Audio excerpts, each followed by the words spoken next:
Mesdames, Messieurs, bonsoir et merci de nous écouter sur African Time WP80. Nous sommes en onde moyenne sur 930 AM et sur Internet sur WP80-930am.com.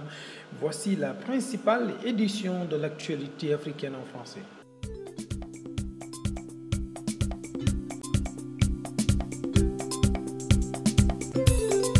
Terrible nouvelle pour Dakar. Un cas d'Ebola signalé dans la capitale sénégalaise. Un jeune étudiant d'origine guinéenne a introduit le virus à Dakar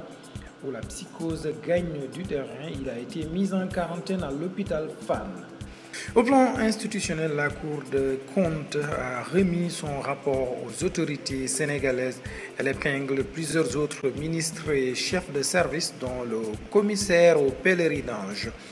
En politique, le procès de Karim Wade, du nom du fils de l'ancien président Abdoulaye Wade, se déroule toujours sous fond d'exception soulevé par les différents avocats. Suspendu, il va reprendre lundi avec la comparution des témoins. Plus chanceux que le fils d'Abdoulaye Wade, Abdoulaye Baldé, l'ancien directeur exécutif de l'ANOCI, est rentré chez lui au terme de son face-à-face avec le président de la commission d'instruction de la Cour de répression de l'enrichissement illicite, Cheikh Tidiane Bey, l'a inculpé et placé sous contrôle judiciaire en attendant la fin de l'instruction dans 6 mois. Et puis, sur le plan politique, le respect de la parité. L'Association des juristes sénégalaises obtient l'annulation des élections de certains maires. Ignace Ndaye nous fera le point de tout cela au Mali. Processus de paix et de réconciliation. La classe politique se retrouve à Bamako. C'est pour discuter de cela, mais l'horizon semble encore bouché puisque les acteurs se demandent avec qui discuter de paix. En Côte d'Ivoire, on parlera de la sécurité et surtout du renforcement de la sécurité du président de la BAD, de la Banque africaine de développement. Dans le magazine, Alain Kenyou va dresser le portrait de Serge Polo du Cameroun et puis le sport d'El Hadj Malick Ndiaye va mettre fin à cette édition.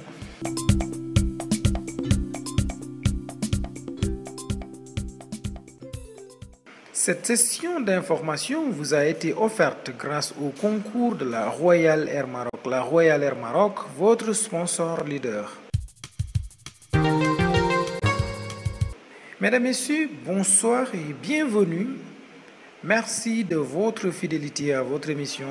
African Time. Mauvaise nouvelle, le virus Ebola est entré à Dakar. Un jeune étudiant l'a amené dans la capitale du Sénégal. L'information est officielle. Voici le ministre de la Santé, Ava-Marie Coll Seck. Je voudrais juste rappeler à la presse que depuis le début de l'épidémie à virus Ebola en Afrique de l'Ouest, le Sénégal a toujours voulu informer, communiquer à chaque étape du processus de riposte par rapport à cette maladie. Nous avons fait un pari de la transparence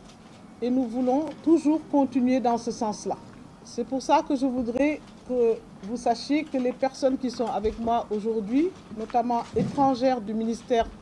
on peut dire de la Santé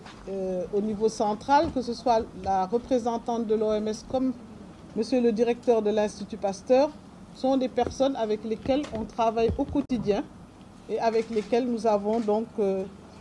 préparé cette riposte et que nous la gérons ensemble. Je voudrais, pour ne pas rallonger les choses, puisque vous avez attendu assez longtemps déjà,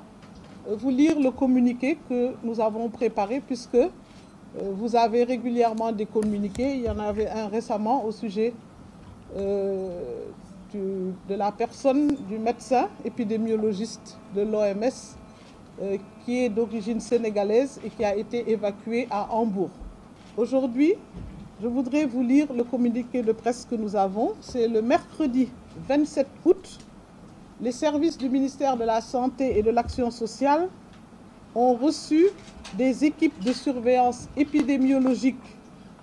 opérant en République de Guinée une information faisant état de la disparition depuis 3 semaines d'un cas contact des personnes infectées par le virus Ebola qui se seraient rendues au Sénégal. Sur la base de cette information, des investigations ont été immédiatement menées conformément aux procédures déjà établies. C'est ainsi que le cas contact a été localisé au niveau de la clinique des maladies infectieuses du Centre hospitalier national de Fann. Il s'agit d'un jeune Guinéen, étudiant dans une université à Conakry, qui s'est présenté en consultation le mardi 26 août à l'hôpital précité dans un tableau infectieux sans hémorragie, mais dissimulant l'information selon laquelle il a eu des contacts en Guinée avec des proches victimes de la maladie. La personne a été aussitôt mise en quarantaine et bénéficie d'une prise en charge appropriée. Il a aussi été procédé à des prélèvements afin d'analyse pour la détection du virus Ebola. Les résultats des tests effectués à l'Institut Pasteur de Dakar se sont avérés positifs. À ce jour, l'état de santé du patient est satisfaisant. Il est à noter que le dispositif de surveillance et de riposte à la fièvre hémorragique à virus Ebola, déjà mis en place, a été renforcé et tous les moyens sont mis en œuvre pour éviter la dissémination de la maladie à partir de ce cas importé. Conformément à la réglementation sanitaire internationale, donc le règlement sanitaire international, l'Organisation mondiale de la santé a été informée et elle s'engage à nous apporter un soutien technique et financier pour continuer la riposte à cette maladie. Le ministère de la Santé et de l'Action sociale appelle l'ensemble des populations à la sérénité et surtout au respect strict des mesures d'hygiène qui sont recommandées depuis le début de notre riposte à l'épidémie Ebola. Voilà ce que je voulais vous dire aujourd'hui. L'information distillée par la presse a eu l'effet d'une bombe dans la capitale sénégalaise. La psychose gagne les rangs des Dakarois qui se demandent à quel saint se vouer, surtout que le malade a séjourné à Dakar depuis 3 semaines. Voyons tout cela avec Ignace Ndeye. Nous démarrons cette actualité de la semaine par cette malheureuse nouvelle tombée ce vendredi. Premier cas de la fièvre Ebola confirmé au Sénégal. Ce que tout le monde redoutait est arrivé. Ebola a mis pied au Sénégal. L'annonce a été faite ce vendredi par le ministre de la Santé Eva Marie Coll Seck. Selon elle, il s'agit d'un ressortissant guinéen qui est actuellement interné au service des maladies infectieuses à l'hôpital de Fann. Ce jeune de 20 ans originaire de la Guinée-Conakry a amené le virus Ebola au Sénégal. Et les services du ministère de la Santé Guinée-Conakry avaient perdu le contact de cette personne parce qu'elle savait qu'elle était contaminée. Alors, ils ont saisi le ministère de la Santé du Sénégal qui a pu mettre la main sur cette personne. Il est actuellement interné dans un hôpital, à l'hôpital Fann, dans un service d'épidémiologie de Dakar. Il est mis en quarantaine. Le ministre de la Santé était d'ailleurs en conférence de presse ce vendredi pour confirmer le cas et apporter des précisions sur ce cas importé au Sénégal. Le ministre de la Santé appelle toutefois à la sérénité et déclare que ses services ont pris toutes les dispositions pour la prise en charge de ce seul cas. Elle exhorte également les populations à mieux se plier aux mesures de prévention contre cette maladie dont le traitement fait encore défaut. Autre facette de l'actualité cette semaine, c'est le rapport public général de la Cour des comptes 2012. Il contient ce rapport les principales observations et recommandations pour corriger les anomalies, manquements et dysfonctionnements constatés dans l'exécution des lois des finances et la gestion des administrations, collectivités et organismes publics à l'issue des contrôles de gestion. Après la publication de ce rapport, la Cour des comptes a tenu à apporter des précisions. C'est ainsi que le quotidien L'Enquête révèle que le président de la Cour des comptes et ses pairs ont affirmé qu'aucun des anciens premiers ministres Idrissa Seck et Macky Sall n'a été épinglé par par le rapport 2012, comme certains organes de presse ont pu le relayer dans leur parution. Mamadou Adissar et compagnie étaient d'ailleurs en conférence de presse après la remise du dit rapport la veille au président de la République et au président de l'Assemblée nationale. À en croire la Cour des comptes reprise par le quotidien L'Enquête, elle n'a rien retenu contre Idrissa Seck et Macky Sall,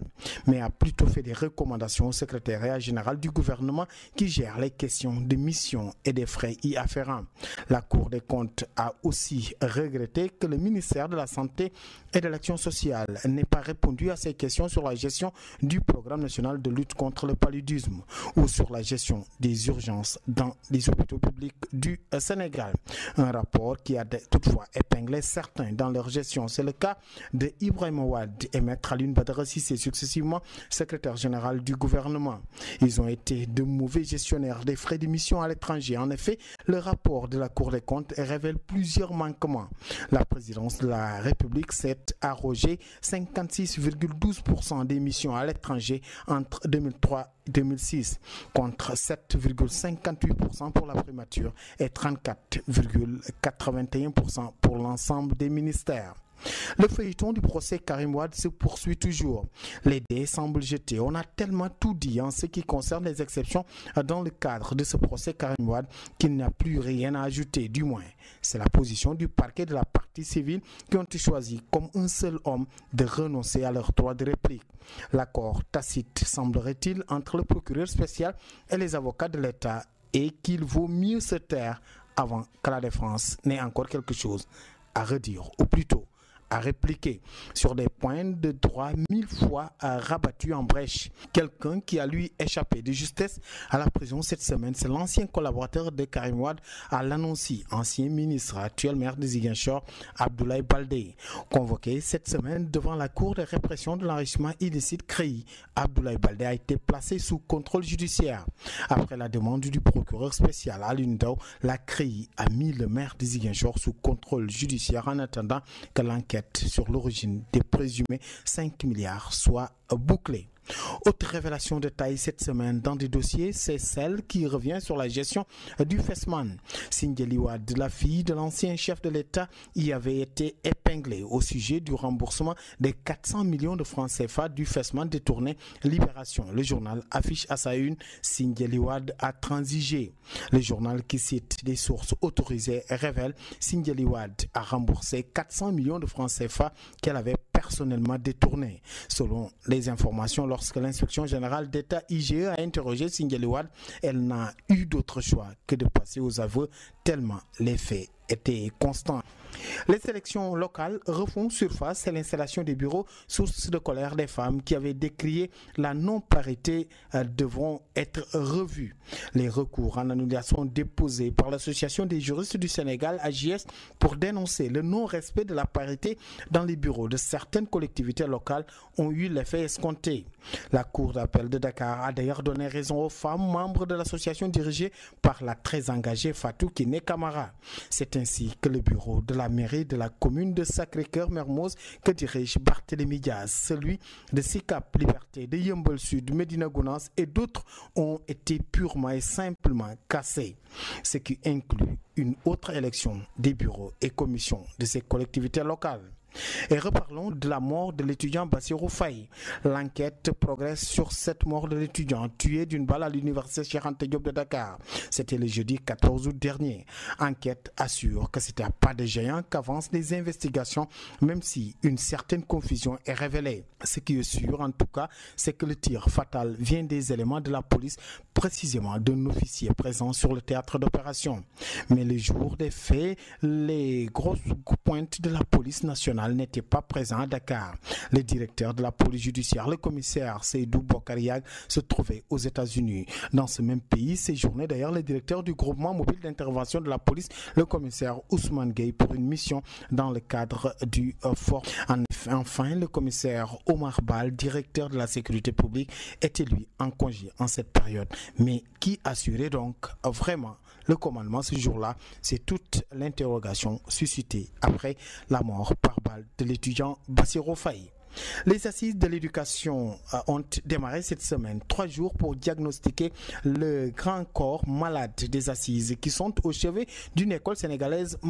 Et les acteurs de l'éducation se sont prononcés d'ailleurs sur l'avenir du système. Ainsi, selon Bakary Badian, parent d'élèves, il faut se doter d'une école véritablement sénégalaise. Tandis que le président du comité national de préparation des assises, l'ancien recteur Abdou Salam Sall, plaide pour une école capable de prendre en charge les besoins de la société. Le syndicaliste Mamadou Lamine Dianté estime lui que la refondation de l'école doit passer par la pacification de l'espace scolaire.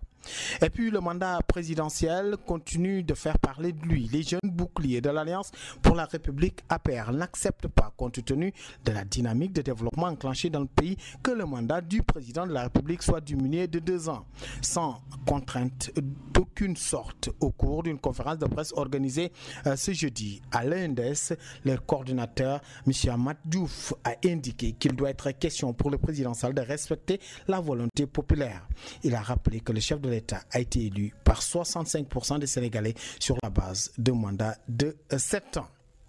Et puis les membres du tribunal des pairs du Conseil pour l'observation des règles d'éthique et de déontologie dans les médias corrects ont été officiellement installés cette semaine à Dakar au cours d'une cérémonie solennelle présidée par le chef de l'État. Composée de 10 membres, cette structure dont les dirigeants ont été choisis parmi d'éminents journalistes sénégalais a pour mission de juger des pratiques de la profession et de sanctionner les fautifs en cas de manquement. Même si le président de la République est d'avis que chaque journaliste doit avoir comme credo la quête d'une information de qualité dans l'intérêt général, Macky Sall s'est dit favorable à la révision de la convention collective des journalistes. L'État s'est inscrit dans cette perspective avec l'aide de la presse, a rappelé le chef de l'État qui a toutefois déploré la présence de parasites dans la profession des journalistes, notamment avec la revue de presse dans les médias qu'il assimile à une dictature imposée à la nation ou encore des émissions interactives comme Warsahalat. C'est une politique qui empêche le pays de travailler, a dénoncé Macky Sall, assurant qu'avec lui, le Sénégal connaîtra de vraies avancées dans la liberté de presse. Ainsi va l'actualité cette semaine au Sénégal à Dakar pour African Time. Ignace Ndeye. En Côte d'Ivoire, au pays de la Guinée-Brie, on va parler de sécurité malgré le retour à la paix, malgré le retour à l'ordre constitutionnel depuis quelques années. L'insécurité y est encore ambiante. C'est sans doute ce qui fait que le président de la Banque africaine de développement exige plus de sécurité. Etienne Tanou. Retour de la BAD en Côte d'Ivoire, haute mesure de sécurité pour Kaberouka. Le gouvernement ivoirien n'a pas lésiné sur les moyens pour assurer une sécurité totale de M. Kaberouka. En effet, l'État ivoirien a mis en place des stratégies en vue d'assurer au président de la BAD une sécurité efficiente. Il s'agit d'une armada sécuritaire infranchissable avec en première ligne le CCDO, la BSP érigée autour de la résidence de M. Donald Kaberouka. Une visite d'inspection de cette résidence assise à Cocody Rivera 4 s'est d'ailleurs déroulée la semaine dernière par 2 forces d'élite, des forces républicaines de Côte d'Ivoire et une brigade spéciale de la police ivoirienne. Pour ce faire, une idée exacte de la dite stratégie. Afrique de l'Ouest, la BVM clôture en hausse. La bourse régionale des valeurs mobilières BVM de la sous-région ouest africaine basée à Abidjan a clôturé sa séance de cotation de jeudi en hausse par rapport à la séance de mercredi selon les résultats techniques. L'indice BVM 10 est passé de 260,92 points, soit une hausse de 0,28%, et l'indice BVM composite, pour sa part, a gagné de 0,11% à 247,41 points, contre 247,14 précédemment. La valeur des transactions s'est établie à 309,48 millions de francs CFA contre 638,06 millions de francs CFA mercredi. La capitalisation boursière du marché des actions se chiffre à 6.007,6 milliards de francs CFA et celle du marché des obligations s'élève à 1263,84 milliards de francs CFA. Campagne coton 2014, plus de 20 milliards de francs CFA distribués aux producteurs. Les producteurs ivoiriens peuvent se frotter les mains. pour la campagne cotonnière 2013-2014. Les meilleurs producteurs ainsi que les organisations professionnelles agricoles ont été primés. Ils ont reçu récemment plus de 20 milliards de francs CFA de la part de la compagnie ivoirienne de coton. C'est non seulement une reconnaissance du mérite, mais également un moyen d'inciter au travail bien accompli avec comme objectif de pousser plus haut la production en révalorisant l'or blanc en vue d'améliorer les conditions de vie du cotonculteur. Étienne Panot, Abidjan pour African Time. Au Mali, la réconciliation tarde à prendre forme. Les partis au conflit ne semblent pas hâter le pas. Les acteurs politiques se sont retrouvés à Bamako. C'est pour discuter du processus de paix et de réconciliation mis en place. Mais toujours est-il que la crise au nord ne trouve pas de solution, car on se demande encore à qui parler. Isaac Maïga. La constitution des acteurs politiques pour la paix et la réconciliation nationale représente l'examen d'une actualité qui est tout à la fois une question majeure pour les autorités et une préoccupation partagée par tous les citoyens du pays. Les événements qui ont eu place à Kidal du 17 au 21 mai dernier ont accéléré les perspectives politiques par la conclusion d'un cessez-le-feu et la rencontre d'Alger qui s'en est suivie a permis la signature d'une feuille de route le 24 juin de janvier. Les événements qui ont eu place à Kidal du 17 au 21 mai dernier ont accéléré les perspectives politiques par la conclusion d'un cessez-le-feu et la rencontre d'Alger qui s'en est suivie a permis la signature d'une feuille de route le 24 juillet dernier. Ce document, conformément à sa lettre, balise la voie et prépare les conditions de négociation de fond qui doivent permettre d'arriver à un accord politique pour la paix. C'est compte tenu de l'importance de ces enjeux soulevés par ces questions que le Centre malien pour le dialogue interparti et la démocratie a organisé hier une journée d'échange sur les contributions de la classe politique et de la société civile pour la paix et la réconciliation nationale. Dans cet espace de dialogue politique, gage de la construction en commun de projets politiques importants, deux communications sont au cœur des discussions. La première sur les enjeux du processus d'Alger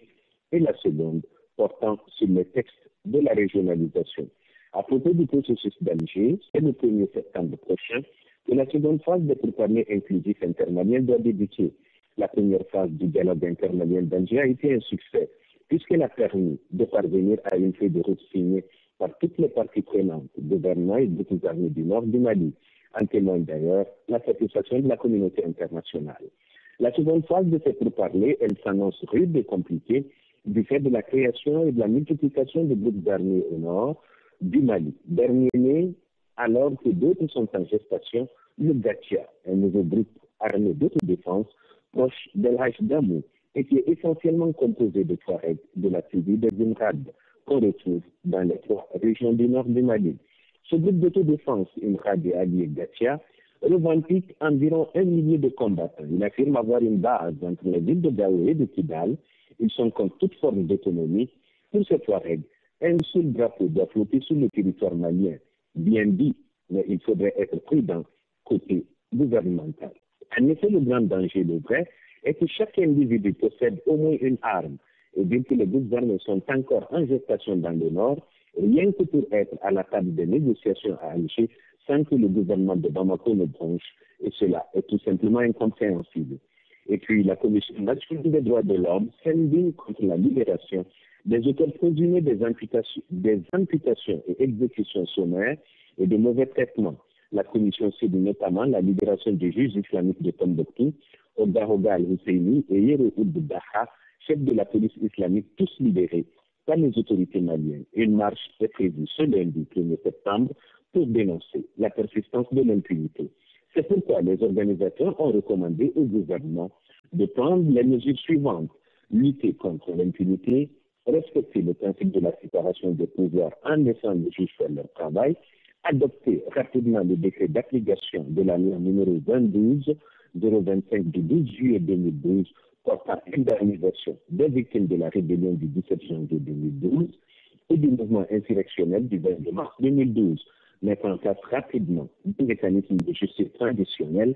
comme la commission justice, vérité et réconciliation, prévoir des garanties de non-répétition des crises, recenser les victimes des régions concernés et évaluer leurs préjudices. En tous les cas, Mme Sagara Gatoumaya, mère d'un béret rouge disparu, a indiqué que les victimes n'accorderont jamais leur pardon dans l'affaire béret rouge béret vert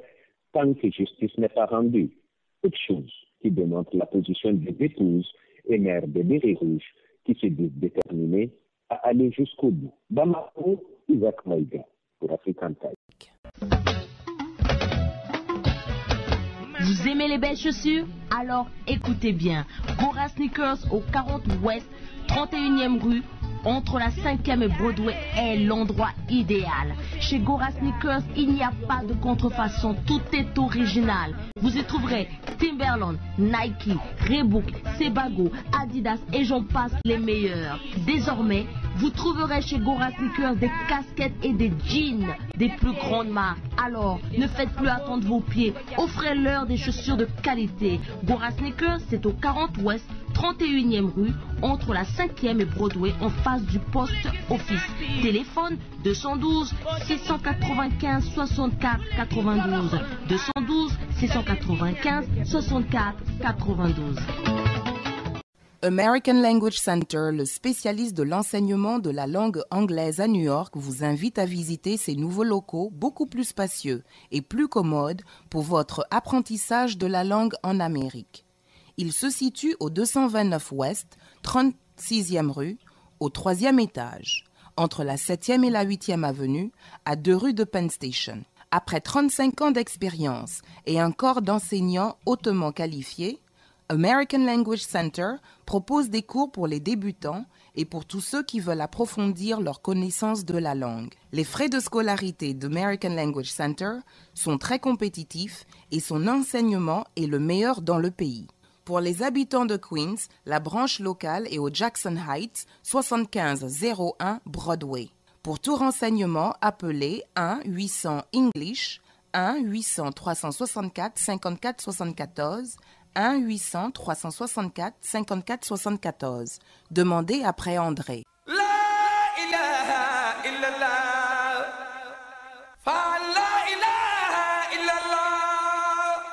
Ne vous fatiguez plus, envoyez vos conteneurs de meubles, de voitures et d'électroménagers au pays avec Baboul Mouridina International Express Shipping. Cette société envoie tout ce que vous voulez en Afrique de l'Ouest. Déposez donc vos bagages à Baboul Mouridina au 1214 Broadway, suite 212 ou appelez le 646 861 28 14. Pour plus d'informations, appelez Modoufal au 646 296 24 53 ou Mustapha Diop au 646 696 59 87. Avec 20 ans de service pour vous, messieurs, dames, Baboul Mouridina International Express Shipping se déplace à votre domicile.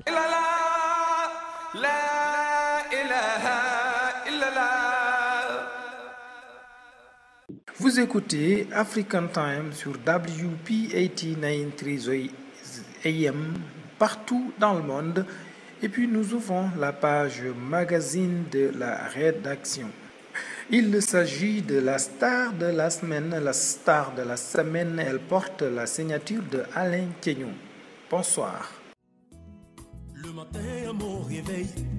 je ne vois que ton visage. Au Cameroun, son pays d'origine, l'artiste dont nous allons parcourir la biographie à travers ce rendez-vous fait l'unanimité auprès des jeunes de sa génération. Ses mélodies langoureuses et mélancoliques reçoivent l'assentiment des mélomanes lors des manifestations festives.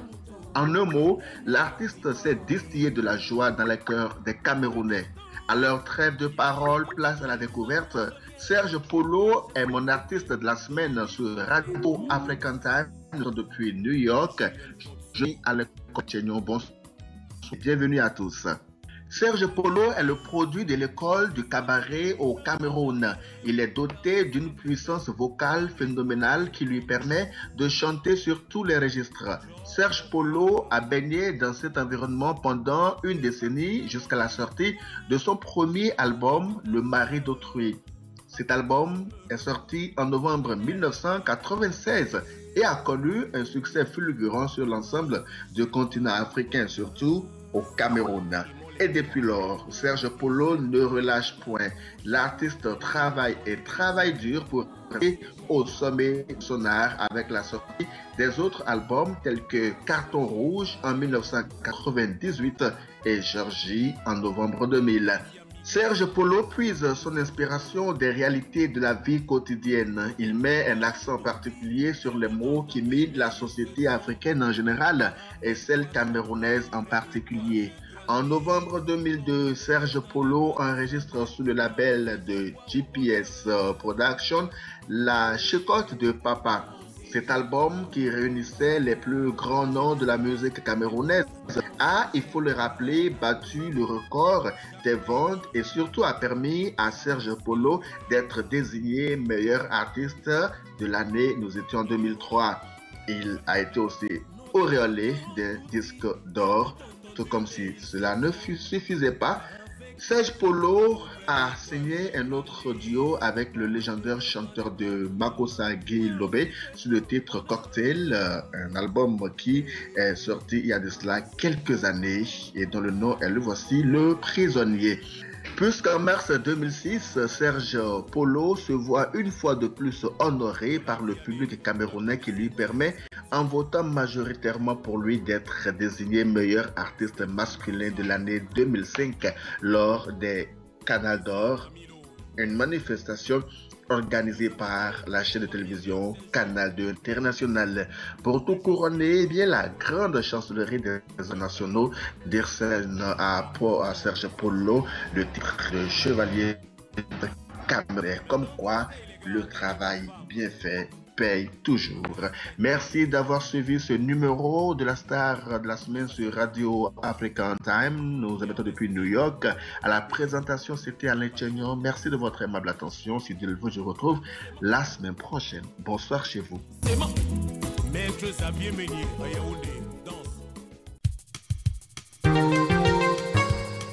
Après plusieurs années de dur labeur à l'étranger, certains éprouvent le besoin d'investir les économies dans un placement sûr et très rentable. Pour préparer une retraite tranquille et assurer un avenir serein à vos enfants, il n'y a pas meilleur moyen que d'acquérir une propriété immobilière d'une qualité exceptionnelle dans une zone résidentielle de Dakar. La société Canal Imo SA vous offre la parfaite opportunité avec des villas de très grand standing de son programme Les Résidences Chalala Marinas à Anne Marinas Bel Air. Zone résidentielle à 5 minutes de la mer, à 15 minutes du centre-ville, avec un réseau routier Yimena refait à neuf, commerce de proximité, supérette, marché, pharmacie, boutique, etc., infrastructures pour loisirs, tennis, piscine, école, lieux de culte. Les résidences Tchalala Marina sont une cité fermée avec les aménagements requis pour une cité moderne, agréable et sécurisée. Un réseau électrique souterrain, un réseau assaini tout à l'égout, une station de refoulement,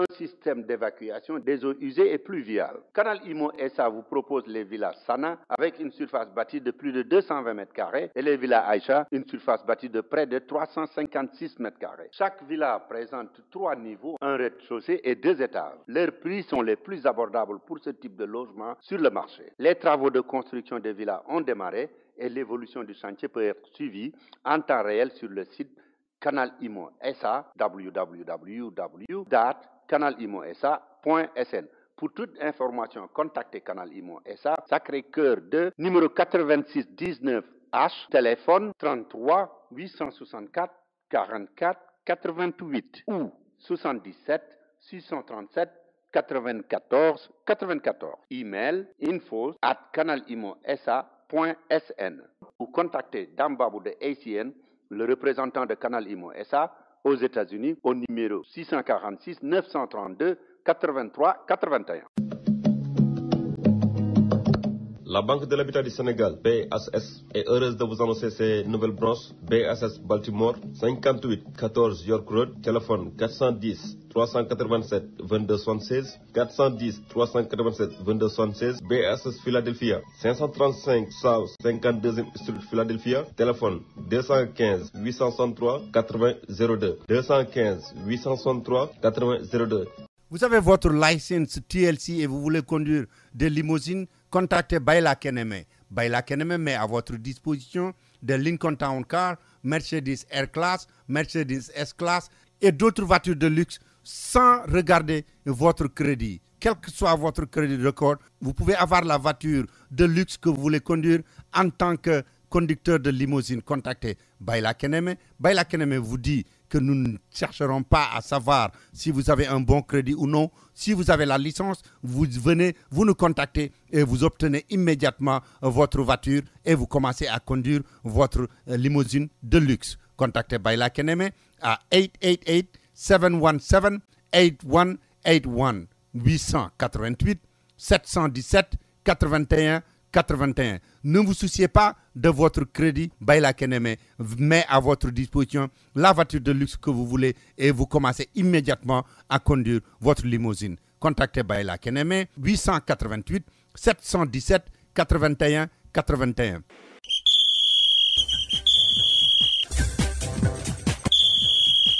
Enfin, sport éliminatoire de la Coupe d'Afrique des Nations de football. Le Sénégal affronte l'Égypte au stade de Léopold Sédar Senghor le 5 septembre prochain. Alain Giresse, le sélectionneur national, connaît déjà les 23 joueurs qui vont affronter les pharaons d'Égypte. El Hadj Malick Ndiaye, bonsoir. Bonsoir. L'actualité sportive dominée par le football avec les éliminatoires de la CAN 2015 avec le match Sénégal-Égypte le 5 septembre prochain au stade du président Senghor à 20h. Alain Giresse a publié la liste des 23 joueurs. Moussa Konaté et Mandiren Diouf effectuent le retour pour Omar Kamara, gardien de but de Sochaux et le seul nouveau dans la tanière. Des cadres comme Demba Ba, Moussa Sow, entre autres, ont été confirmés par le coach Alain Giresse. Par contre, Zafara Sakho et Imar Niasse sont appelés par le coach national. Les Lions débutent le regroupement le 31 août prochain à Saly, Portugal. Le premier grand entraînement est prévu lundi au stade Fodewad de Saly. Un open press est d'ailleurs prévu le mercredi. Une séance ouverte aura lieu mercredi 3 au stade du président Senghor. Ce liste convoqué par Alain Giresse ne fait pas l'unanimité. Certains entraîneurs et anciens joueurs de football ne comprennent pas les non-convocations de Zafara Sakho et Imar Niasse. La fédération et le ministère à bouchée double. 45 caméras de surveillance ont été installées à l'opposition. Le public réduit. Des fouilles à l'entrée au stade, des dispositions sécuritaires prises par les fédéraux. Les 10 jeunes gagnés sonnent la mobilisation. Ils veulent donner un cachet populaire à cette manifestation. Un panel sur la non-violence a été d'ailleurs organisé. Le futur adversaire de du Sénégal a débuté sa préparation depuis lundi. Le coach a convoqué 23 jours, dont 12 expatriés. Parmi ces expatriés, figure Mohamed Salah de Chelsea. L'Égypte doit jouer le Kenya le 30 courant en match amical international avant le départ pour le Sénégal. Le match est prévu le 5 septembre prochain à 20h au stade du président Senghor. Les autres équipes préparent cette première journée. La RDC souhaite la délocalisation de son match contre le Nigeria, un pays touché par le virus Ebola. Le coach Walker Fink du Cameroun a zappé Samuel Eto'o de la liste. L'ancien capitaine de Lyon, le notable du Cameroun, a annoncé sa retraite internationale via son compte Twitter. Eto'o a gagné 2 CAN et 1 Jeux olympiques.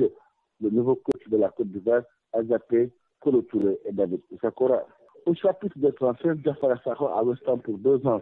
Eto'o à Everton. Angel Di Maria quitte le Real Madrid pour Manchester United. Basket, à présent, avec la Coupe du Monde du 30 août au 14 septembre prochain en Espagne, les Lions entrent en liste demain samedi à partir de 18h. Contre la Grèce, les Lions ont reçu le drapeau de main du chef de l'État. Mercredi, Macky Sall a exhorté les Lions du Sénégal au travail et à l'abnégation. Macky Sall a annoncé la mise en place d'un musée sportif pour les anciens pratiquants. Les Lions étaient en préparation en Espagne où ils ont disputé 5 matchs de préparation, dont 3 perdus et 2 gagnés. Une préparation ponctuée par des difficultés. Les joueurs ont réclamé le prime. À cela s'ajoute les relations tendues entre le coach et certains joueurs. Certains joueurs ont même réclamé le départ de Chertar. Le problème des primes a été réglé. L'État a débloqué 200 millions de francs CFA. Les émoluments des entraîneurs ont été pris en compte dans cette somme. Crise à la fédération de judo vers la création d'une fédération parallèle. Le préfet d'annonce le processus de l'Assemblée nationale prévu le 28 septembre. Le judo est en structure d'exception depuis janvier 2013. Depuis cette date, le judo a connu des difficultés. Les différentes parties peinent à trouver le consensus. El Hadj Malick Ndiaye depuis Dakar pour African Time.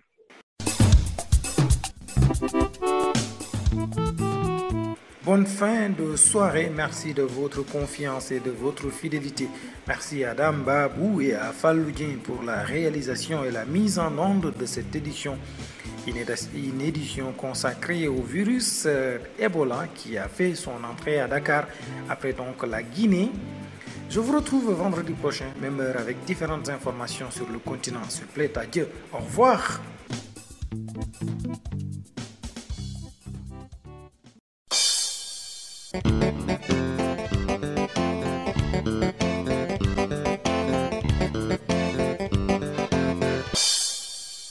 mbokk yi ñu ngi leen di nuyu te di leen gërëm ci déglu bi ngeen def seen émission fii ci African Time ci WPAT 930M tey sax du ma sori ci fa ngeen koy déglu na ngeen koy defee parce que dañoo am mbégte lool di leen xamal ne dañoo am meneen mbokk moo xam ne day ñëw di ànd ak ñun ci liggéey bi bu ma fi nekkee mën naa ko def wala moom bu fi nekkee def ko ku fi nekkul keneen ki wuutu la mën ak moom muy suñu menn mbokk moo xam ne Ousmane Lo la tudd mi ngi fii ci Sénégal ci Ndakaaru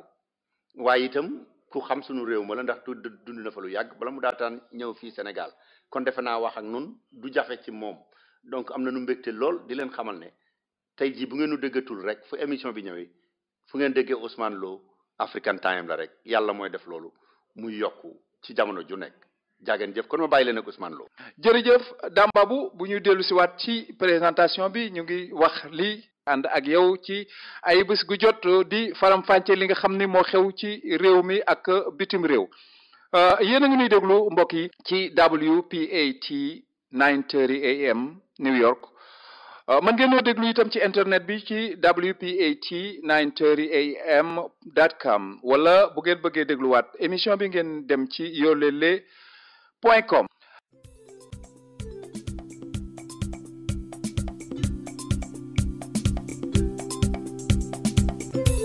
itam mbokk yi xam ngeen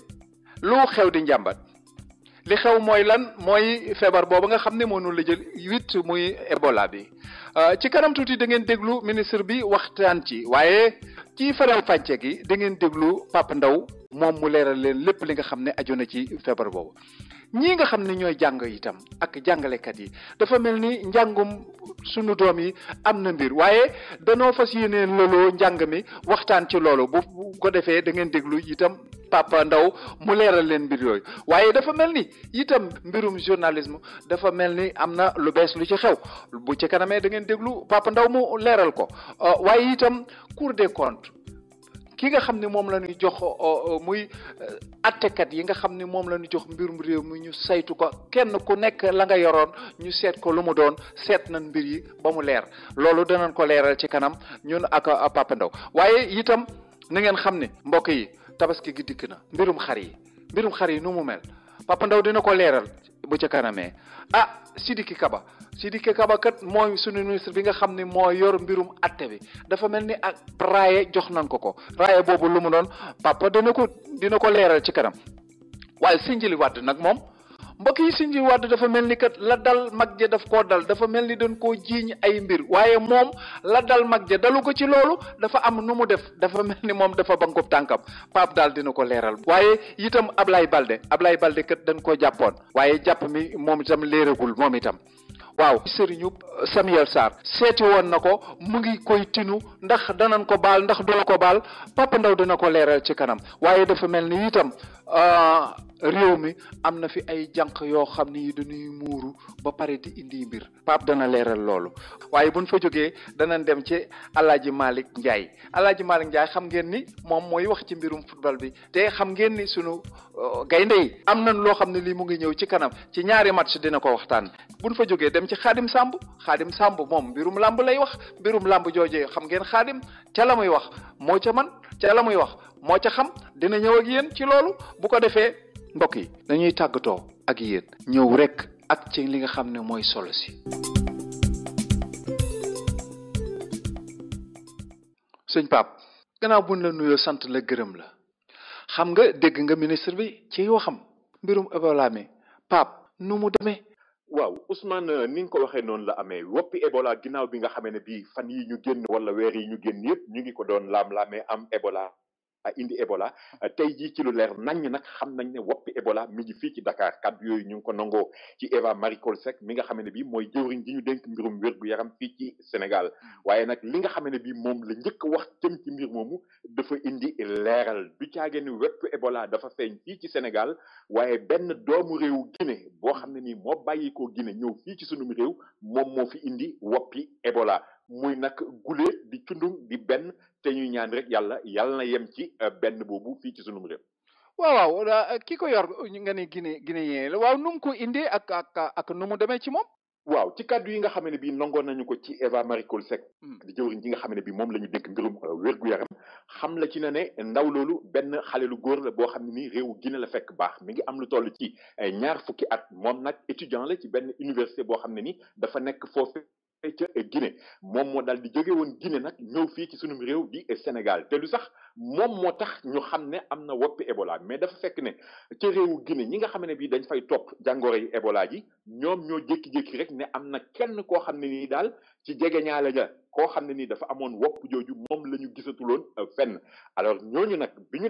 defee gëstu ñu jàpp ne daal xam naa ñàkkul Dakar la dem ci la ñu jokkoo nag ak ñi nga xam ne bii ñoom ñoo toppatoo wàllu wér-gu-yaram fii ci Sénégal bi ñu jokkoo ak moom nag daal di ñooñu tamit def enquête ba gis xale boobu nga xam ne nii réewu Guinée la jóge woon dëgg la nag jot na def ci suñu réew lu jege ñetti ayu bés ba bi nga xamee ne bii nag wopp ji feeñ na ci moom ci la ko gaa yi jëlee nag yóbbu ko tamit fële nga xamee ne bii moo di hôpital bu Fann foofa la ñu ko daal di def li ñuy wax ci tubaab quarantaine maanaam daal dañ ko jël ber ko ci benn néeg boo xam ne nii moom fa mu ne moom tundug moo fay nekk ñi nga xam ne bii ñoom ñooy faj am xam-xam ci wàllu kër docteur ñoom tamit bala ñuy yegg ci moom dañuy sol ay combinaison maanaam am na tenue boo xam ne nii dañu koy sol mu muur seen yaram yëpp seen loxo ñu def ci ay gants seeni tànk tamit ñu sol ci ay xeetu dàll yoo xam ne yi dañuy isolé wu complètement ndax bugguñu rek doomi jàngoro ji am benn pox ndoll boo xam ne ni mën na cee potoxlu pour yegg ci ñi nga xam ne bi ñoom ñoo koy faj ba tax na tey jii daal kon ñu jàpp ne guléet ci sunum réew Ebola dugg na fi naam waaye nag li ñuy wax ci tubaab cas importé la benn doomu réewu Guinée moom moo ko fi indi jamono yi ñu toll jël nañ ko en charge ba Eva Marie Coll Seck ñi nga xam ne bi moom la ñu dénk mbirum wér-gu-yaram nee na daal kaam maanaam jàngoro ji stable na fi mu toll nii. waaw loolu day Pape lu doy war la lu kéemaane la waaye loolu itam dafay laaj réew mi jël ay dispositions yu bees ndax xam nañ ni booba ak léegi dañ doon wax rek accès gu fi ñu tëji frontière ak nangam léegi comme accès na ci réew mi nu ñuy def. waaw ni ñuy def yomb na lool li nga xamee ne bii moom la jëwriñ ci ñu dénk mbirum wér-gu-yaram di Eva Marie Coll Seck njëkk a xamle mooy wopp ji jarul nit ñi di tiit wala ñuy jàq wala ñuy jaaxle parce que bu ñu ko defee rek mën na fee indi lu xër wala njaaxum yoo xam ne yi kenn du xam fu ñu jëm li ñu bëgg nit ñi ànd ak dal ànd ak teey continuer di doxi seeni soxla di dem ak ñëw ñi nga xam ne bi noonu la ñu ko doon defee mais nag dafa fekk ne wala dafay laaj nag matuwaay yoo xam ne yi war nañ ko mën a jël te pourtant booy xool Ousmane matuwaay yi jafewul du lenn budul saay bu nekk ngay raxas sa loxo ak saabu ba mu set wecc laataa sa loxo di dem ci sa gémmiñ te itamit ndox mi nga xamee ne bi da nga koy naan ndox moomu nga fexe ba mu nekk ndox mu sell ñoom dem nañ bay wax sax naan bu ko jaree nañu toqal ay toqi war di sawel ni nga xamee ne bi démb ak bërki démb dañu ko daan def ci jamono yi ñu fi doon wax ay woppi choléra ak yenn xeetu wopp yi demee noonu ñu di ko def noonu parce que bu fekkee ne bi loxo yi set na dégg nga ma ndox mi sell nit ñi ànd ak dal ànd ak teey bañ a jaaxle bañ a indi ay rëj-rëjloo wala loo xam ne ni mën naa tiital nit ñi parce que bu tiit amee rek ñii bëgg a jóge fii dem fële ñii bëgg a jaar fii ñii génn fii alors loolu problème lay indi rawatina bi nga xam ne bi gis nga tëjoon nañu frontières yi naam mais tëj frontières yooyu réglé wul tellement problème bi parce que am na ñoo xam ne ni soxla wu ñoo jaar ci poste frontière yi nga xam ne ni alkaateeg douane daf faa nekk ñoom am nañu ay ñàll wala ay pox ndoll yu nekk ci àll bi ñoom xam nañ yoon yàgg nañoo dem yàgg nañoo dikk foofu la ñuy jaar di dem ak a dikk ba tax na donc dëgg la tëj frontières yi baax na lool mais li nga xam ne bi moom moo ëpp solo mooy matuwaay yi nga xam ne bi nit ñi war nañu ko jël ci wàllu cet ngir mën a aar li nga xam ne bi moom moo di seen wér-gu-yaram Ousmane. jërëjëf ci loolu waaye itam loolu dafay dikk dafa mel ni dafa am ay conséquences ñun réew mi. loolu nga wax ni fàggu nañ ko lan moo ñu ci mën a dikk bu fekkee ni fàgguwuñ ko it lan moo ñu ci mën a dikk. waaw xam nga li ci njëkk rek mooy ni ma la ko waxee sànq il faut ñu ànd ak tey ak dal parce que fi mu nekk nii gis nga même taskatu xabaar yi jëwriñ ji ñu dénk mbirum wérgu yaram moom moo leen woo bi nga xamee ne bii cas bi leer na wér na wóor na ne Guinée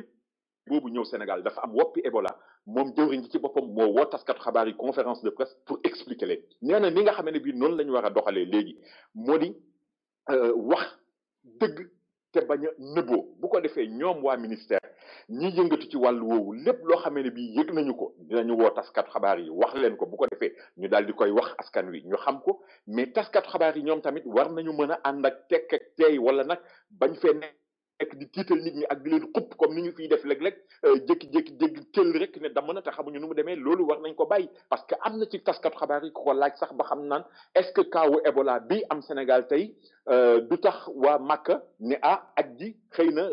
ñiy jóge Sénégal ren duñu nangu ñu dem aji ci la ko jëwriñ ji nag ne ça dépend ci yéen journalistes yi ni nga xamee ne bii noonu ngeen di waxee mbir mi parce que dégg ngeen ne Nigéria am na ñu fa am woppi Ebola booy xool Nigéria fukki nit ak juróom-ñaar am nañ fa wopp ji juróom benn nit jot nañ cee ñàkk seen bakkan mais Nigéria bokkul ci ñi nga xam ne bii dañ leen a tere aji alors tey jii donc jëwriñ ji di wax nag naan mbir yi il faut que ñu dalal ko il faut que ñu dalal xel yi ñun ñoo ko mun a gérer suñu bopp parce que Ousmane booy xool Guinée juróom benn téeméeri nit ak ñeent fukk ak juróom-ñett am nañ fa woppi Ebola ñeenti téeméeri nit ak fanweer ñàkk ci seen bakkan nga dem Sierra Leone lu toll ci junni ak ñaar fukk ak juróom benn nit am nañ fa woppi Ebola ñeenti téeméer ak ñaar fukk ak ñaar ñàkk ci seen bakkan nga dem Libéria lu toll ci junni ak juróom-ñaari téeméer junni kon ak ñetti téeméer ak juróom-ñaar fukk ak juróom-ñett am nañ fa woppi Ebola juróom benn téeméer ak juróom-ñeent fukk ak ñeent ñàkk ci seen bakkan kon bu ñu nee Sénégal benn nit moo fi am woppi Ebola te nit kooku fekkul baax Sénégal Guinée la jóge ñëw Sénégal indi fi wopp ji ñu ne jël nañu ko en charge dem nañu sax bay laaj ministre bi mais waa ji fan la jógee Guinée fan la jaar kan la doon waxal fan la nekkoon ci Dakar nan la def ba si jëwriñ ji ne nag loolu seen yoon nekk ci dafa am loo xam ne ñun ñoo koy gérer suñu bopp duñu fi nekk naan fii nii la demee ñii la diem nii nit ñi déggee ko duñu ko déggee jàmm duñu ko déggee xel duñu ko déggee tey daal di tiit war fee mën a def loo xam ne nii musiba ba muy jur mooy ëpp sax situation bi ni mu demee nii loo ci mën a dégg daal li ñu bëgg ci nit ñi mooy ñu ànd ak tey ak dal te sàmmonte ak cet gi nga xamee ne bi moom la ñu wax ne moom la moo ci mën a génne nit Ousmane. jërëjëf Pape waaye ci lu gàtt dama jàpp ni itam xam foo jëm xam fooy teg sa tànk ko gën ba tax na Ebola ci boppam jàngoro joo xam ne ji ñu ngi koy daw guddi ak bëccëg waaye ñun dëgg-dëgg jàngoroy Ebola moom lu mu doon sax. waaw jàngoro yi Ebola de loo ci mën a dégg daal mooy feebar la boo xam ne virus moo koy joxe xam nga dañuy wax naan dafa am feebar yoo xam ne microbe moo koy joxe mais am feebar yoo xam ne nii virus moo koy joxe comme xeetu ni ñuy waxee naan grippe virus moo koy joxe dégg nga ma Ebola virus moo koy joxe virus boobu nag dañu wax ne il faut que du caagéenu dafa nekk ci ngelaw li nit ki di ko noyyi yoppi Ebola dal ko déedéet virus boobu il faut que mu jaar ci loxoy nit ki jaar ci gémmiñam dugg ci biir nit ki soog a mën a am woppi Ebola te virus bi bu duggee ci nit ki tey du tax nit ki feeñal woppi Ebola ji tey jii dañu wax ne période incubation bi maanaam mooy app bi dox diggante bi virus bi doomu jàngoro bi di dugg ci nit ki ak waxtu wi nga xamee ne bii nit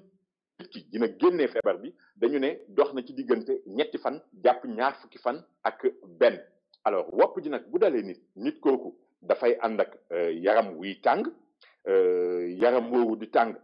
daf mën na dem ba ci biir nag mu ànd ak lu demee ni ki woccu mais leneen loo xam ne ni dañ ko ci nemmeeku tamit dafay ànd ak natt maanaam li ñuy wax ci tubaab saignement ba loolu moo tax sax ñuy wax naan fépp fu ñu gis nit koo xam ne nii yaram wi day tàng ñu ne déet ne waay muy woccu ñu ne déet ne waay mu am saignement maanaam di natt nit kooku war nañoo mën a lu mu gën a gaawee daal di ko yëgal ñi nga xam ne bi ñoom ñooy waa Kër Docteur bu ko defee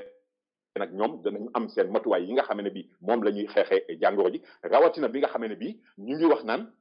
am na benn vaccin ñàkk boo xam ne benn laboratoire bu nekk Amérique moom moo nar a génnee ñàkk boobu jàpp nañ ne sax dinañ ko expérimenter ci weeru septembre wi ñu jëm ci fan yu néew ñu ne danañu ko seet ay nit ñoo xam ne nii dara dalu leen ànduñoo ak feebar woppuñu ñu daal di leen ñàkk vaccin boobu nga xam ne bi moom la ñu trouvé jëm ci woppi Ebola ñooñu gis nañ ci ñoo xam ne nii ay volontaires yoo xam ne Angleterre la ñu ne ay volontaires yu nekk Gambie ak ay volontaires yu nekk Mali ci ñoom la ñuy defee essai clinique bu ñàkk bi bu ñu ko seetee nag gëstu ko gis ne ñàkk bi baax na mel na ni mu war a mel ñu daal di koy génnee nag askan wi yëpp jot ci bu boobaa it xel dina gën a mën a daal Ousmane. jërëjëf kon Pape xam nga nu ñuy def dañuy dem ci ay yëgle bu ñu dellusee ñu àggale lii ñuy wax. demal te ñëw Ousmane. fépp fu nu mën a tukki moo xam ci biir réew mi la moo xam bitim réew rawatina nag bu dee Afrique suñu gos la fa nu war a dem mooy Kara Tour and Travel billet bu ñuy jaay ak avion boo bëgg a demee demal Kara Tour and Travel mu jox la ko ci njëg yoo xam ne mënuloo ko amee fenn xew wu nu am wu nu ñor dëgg fa nu war a dem mooy Kara Tour and Travel bu nu yegg si mu ñu jox suñu billet ci njëg yéenu gënal daal di ñuy wax avion ba nuy dugg ak kañ lay dem nu daal di dem ci lu gaaw a gaaw téléphone 212 683 2223. Kara Travel jàpp leen adresse am bu bees bi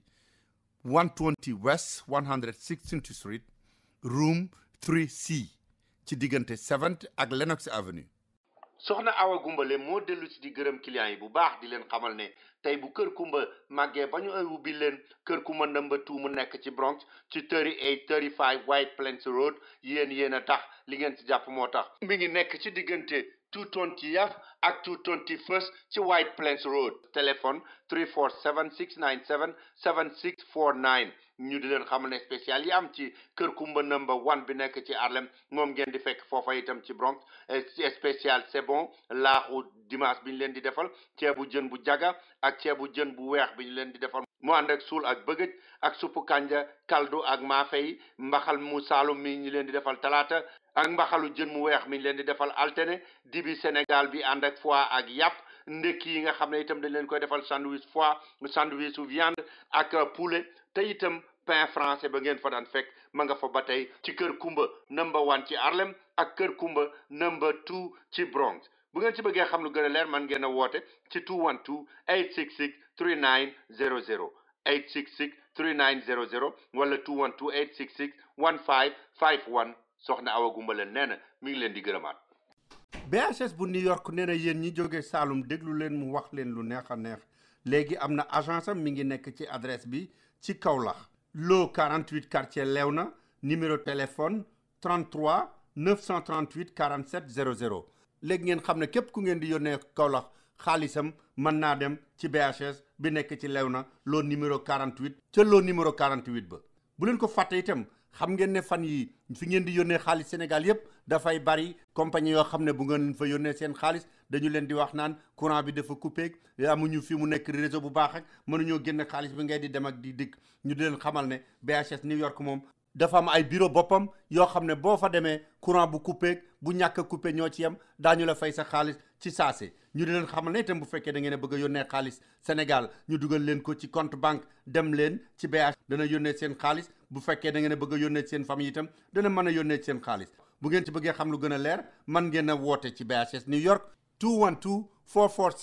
212-447-1200 wala ci yeneen adresse yi ngeen tàmmoon. fu ñu ko waxee ñëpp yaakaar ne mënula am ndax day neex lool Omar Diop bu Interpath Computer ñëwati na ak benn spécial boo xam ne bu ma leen ko waxee li fekk demu leen fa da ngeen di yaakaar ne mënula am. Interpath Computer yéen ñi nga xam ne yëpp da ngeen a soxla woon ay tablette yoo xam ne moom ngeen di doxantoo moom ngeen di jënd di ko joxe ay cadeau te mu yomb lool daf ci am spécial boo xam ne $100 rek lay jar $100 yu bees tax nga dem joxe $100 kese ñu jox la sa benn tablette nga daal di dem di dugg sa internet di jël say photo lépp loo xam ne mën nga ko def ci li ngay jëndee ay centaines de dollars yu dul jeex tablette yooyu mën nga ko cee def loolu mooy li xew fi mu nekk nii ci Interpath Computer. Interpath Computer mi ngi nekk ci 15 West 116th Street ci diggante 5th ak Lenox Avenue téléphone 212 423 97 50 di leen jaay Dell computer buy dox na mu war a doxee ànd ak écran ànd ak keyboard ànd ak mouse lépp pour $139 te Omar Diop da leen di xamal ne bu ngeen amee seen business bu bees lépp luy installation ye muy sécurité ba muy musique ba muy computer muy network ba lépp moo leen koy defal ba mu mat sëkk ci njëg yoo xam ne du ngeen ko amee fenn te qualité ba muy doon fu ngeen manti demee du ngeen ko gis woo leen ko ci 212-423-9750 jërëjëf Pape léegi nag dellu siwaat naan waaye li nga xam ni moom la ñuy àggalee mbir yi mooy mbirum lii ñuy tuddee assise de l'éducation maanaam mbirum njàng mi ñu toog maanaam lëloo ko waxtaan ci ba xam fu mu jëm loolu nu mu demee Pape. waaw xam nga li wolof di wax la rek Ousmane nañ ko jëf joo dégg nañ ko wax wala nañ ko waxtaanee mooy jiitu réewum Sénégal dañu dem ba gis tey ne njàng mi fi mu toll dafa wopp joo xam ne ni woppi màggat la rek wala woppi jarak foo laal dégg nga ma mu ne on parce que gis nañu ne njàng mi tey jii xale yi li ñuy jàng xamuñu ci dara da ngay dem ba université nga gis fa ab étudiant bu waxee ak yow tubaab sa xel tey ci démb ak bër ci démb loo xam ne ni élève bu daan def CM2 ca jamono ya nga xam ne bii ñenn ñi ca la ñu doon dem école élève bu daan def CM2 moo gën a dégg tey tubaab wala am na ci ñoom ñoo xam ne ñoo gën a dégg tubaab ñoo xam ne nii dañuy wax naan am nañu baccalauréat ñu ne nag kon njàng mi dafa feebar nañu toog waxtaanee ko parce que président de la république moom gis na ne fi mu nekk nii bu ñu seetaane waxtaanewul njàng mi du sotti ñu ne déet ne waay moom mu Macky mu jàpp ne kon il faut que ñu daal di càmbaraat mbir yi daal di koy seetaat toggaat ko yëpp pour xool noo xamee ne bi système éducatif bi noonu lay mën a doxee nga dem ci parents d'élèves yi lu ne mel la ñuy wax ñoom dañuy wax naan président national du parents d'élèves yi mi ngi wax naan école sénégalaise il faut que ñu xool nu ñu ko mën a lijjante pour mu delluwaat fa nga xam ne bi foofu la nekkoon démb ak bërki démb ñu ne déet ne waaye syndicat yi boo ñëwee ñuy wax ñu naan ñoom non il faut que ñu fexe ba biir école Sénégal jàmm ak dal nekk fi parce que bu fi jàmm ak dal nekkul problème yi du fi jeex parce que saa yi bu nekk jàngalekat yaa ngi girew coow li jàppal bàyyi dugal génnal lu ne ñu ngi ko fi dégg ñu ne loolu tamit il faut que ñu seet ay pexe pour que xel yi mën a dal nga dem ci ñi nga xam ne bii ñoom ñoo doon toppatoo mbirum comité préparatoire bi pour assises nationales yi ñuy wax naan il faut que ñu doxalee noo xam ne bii école sénégalaise société bi ci boppam daf ciy gis boppam mën a xool nu ñu koy jubbante nu ñu koy joyante loolu mooy li nga xam ne bii tey jii ñëpp d'accord ci nañ ne il faut que ñu waxtaanee ko bu ñu ko waxtaanee ba pare li nga xam ne bii moom moo cay génn loolee bu ca génnee ñu daal di seet nag nu ñu koy móolee tabax ko teg ko mu nekk loo xam ne njariñ lay doon ñeel askan wi parce que dañuy wax ne ndawi tey yi ñooy doon magi ëllëg te kon ndawi tey yi nga xam ne ñoo nar a doon magi ëllëg ñoom ñoo nar a doxal réew mi ñoom ñoo war a yore programme yeeg mbir yi ni muy doxalee ni ñu koy tëralee bu ñu leen formé wul tàggatuñu leen jàngaluñu leen jaaruñu ci yoon wi ñu war a jaar ëllëg ak si biir réew mi ci suuf rek lay jëm yàlla nañ ci yàlla musal loolu moo tax daal ñu jàpp ne waxtaan wi bu ñu ko waxtaanee ba mu sotti dana jur loo xam ne ni dana nekkal njariñ réew mi suñu gisee ne jamono yi nga xam ne bi gouvernement bi fi jiitu woon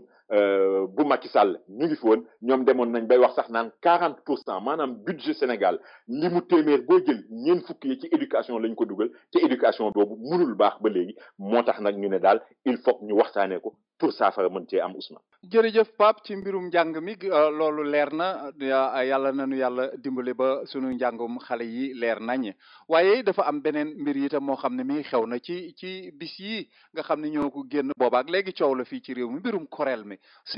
mbirum koret mi nga xam ni moom mooy yëngu ak mbirum Cour des comptes mi wax ji mel ni tolleeg màlle Pape loolu nu mu demee doo ñu ko leeral aslëf. waaw xam nga correct boo koy dégg dafa nekk benn kuréel boo xamee bi dañu ko taxawal tey ji mu war a nekk kuréel goo xamee ne bi moom mooy lijjanti mbiru journaliste yi parce que Ousmane bu ñu nëbboonte dëgg su jotee dañu ko waxante man dama bokk ci ñi nga xamee ne bi dañuy faral di wax naan réewum Sénégal li fi yàqu boo ko doon pàcc tey bari na ci loo xam ne ni journaliste yi ñoo ko yàq bu ma nee journaliste yi nag dafay fekk ne sax xëy na njuumte lay doon parce que journaliste dëgg du wax lu mu xamul du wax lu ko wóorul même bu ñu ko joxoon information boo xam ne ni leer na ko ne information bi nii la demee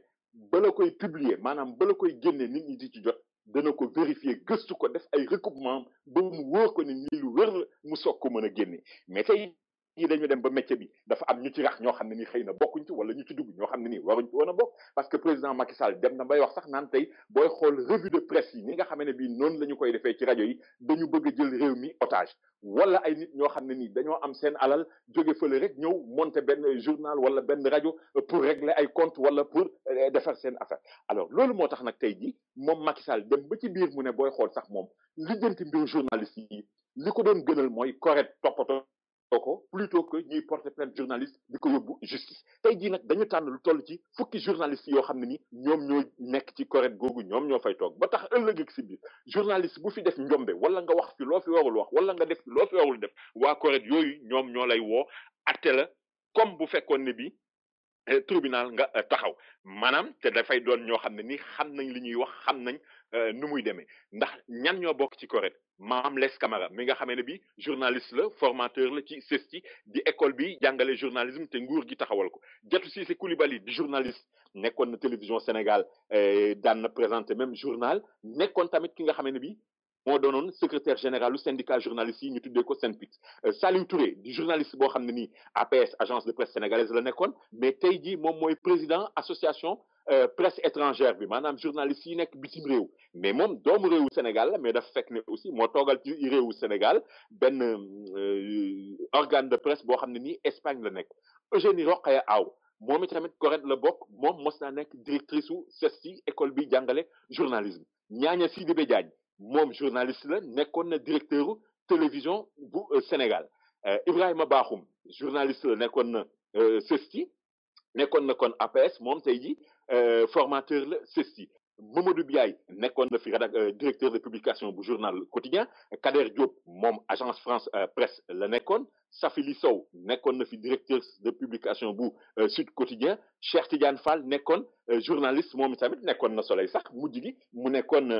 ki yore kàdduk SDE société bi toppatoo mbirum ndox mi ñooñu ñëpp nag bi ñu leen falee ñu toll ci fukk ñoom ñëpp jël nañu engagement liggéey boo xam ne ni bu mucc ay la léegi journaliste boo xam ne nii dafa nga fi njombe wala naka su dul noonu ña nga xam ne bii ñoom ñoo lay woo pour atte la mbaa pour lijjanti say mbir dañuy nekk ñoo xam ne ni doo leen mën a jaar fenn ci wàllu lay wala ëpp leen làmmiñ parce que ay journaliste waala lañu yoo xam ne yi la ngay wax wala la ñu lay wax day leer nañ Ousmane. jërëjëf sëñ Pape kon xam nga noonu la demee mbirum CORED mi te itam xam naa rek Pape dañoo war a delluwaat dégtal mbokk yi tuuti yëgle après ñu dellu siwaat bu ko yàlla dogalee. demal te ñëw Ousmane. nit ku baax fu mu tuxoo ay bokkam danañu ko wër moo tax bokki Serigne Xaas Mbàkke ak soxna Astu Mbàkke bu Daaru Salaam Màkket bu leen ci sonn déglu leen ma wax leen fa ñu tuxu balaa may yegg ci fa ñu tuxu dama leen di wax bu ngeen fa demee lan ngeen fay fekk rawatina lu bees la fa nekk Meat Market boo xam ne bu ngeen demee jën ya ganaar ya yàpp nag yàpp xar yeeli nag ak yeneen yi ngeen soxla yépp bu ngeen demee da ngeen ko fa fekk muy lu bees tàq ca Daaru Salaam Market cere ya caakri moutarde araw sànqal meew muy lido bi ak pic bi soow mi nga xam ne mooy saawa crème yi ak madd yu mag yi ngeen doon jënd bu ngeen demee da ngeen ko fa fekk jumbo ya aja mami jonge ña nga fa gejj yéet kong fumé gejj yas keccax ak tamba jang andu cuuraay grand modèle cuuraay geewe saaf ak yeneen yu bëree bëri déodorant yu français ak yu espagnol ak cosmétique yi duñu fa jeex Daaru Salaam Market bu sëñ Xaas ak soxna Astu Mbàkke mi ngi tuxu léegi ci 2890 8th Avenue ci diggante 153 ak 154 boo jëlee bus M10 bi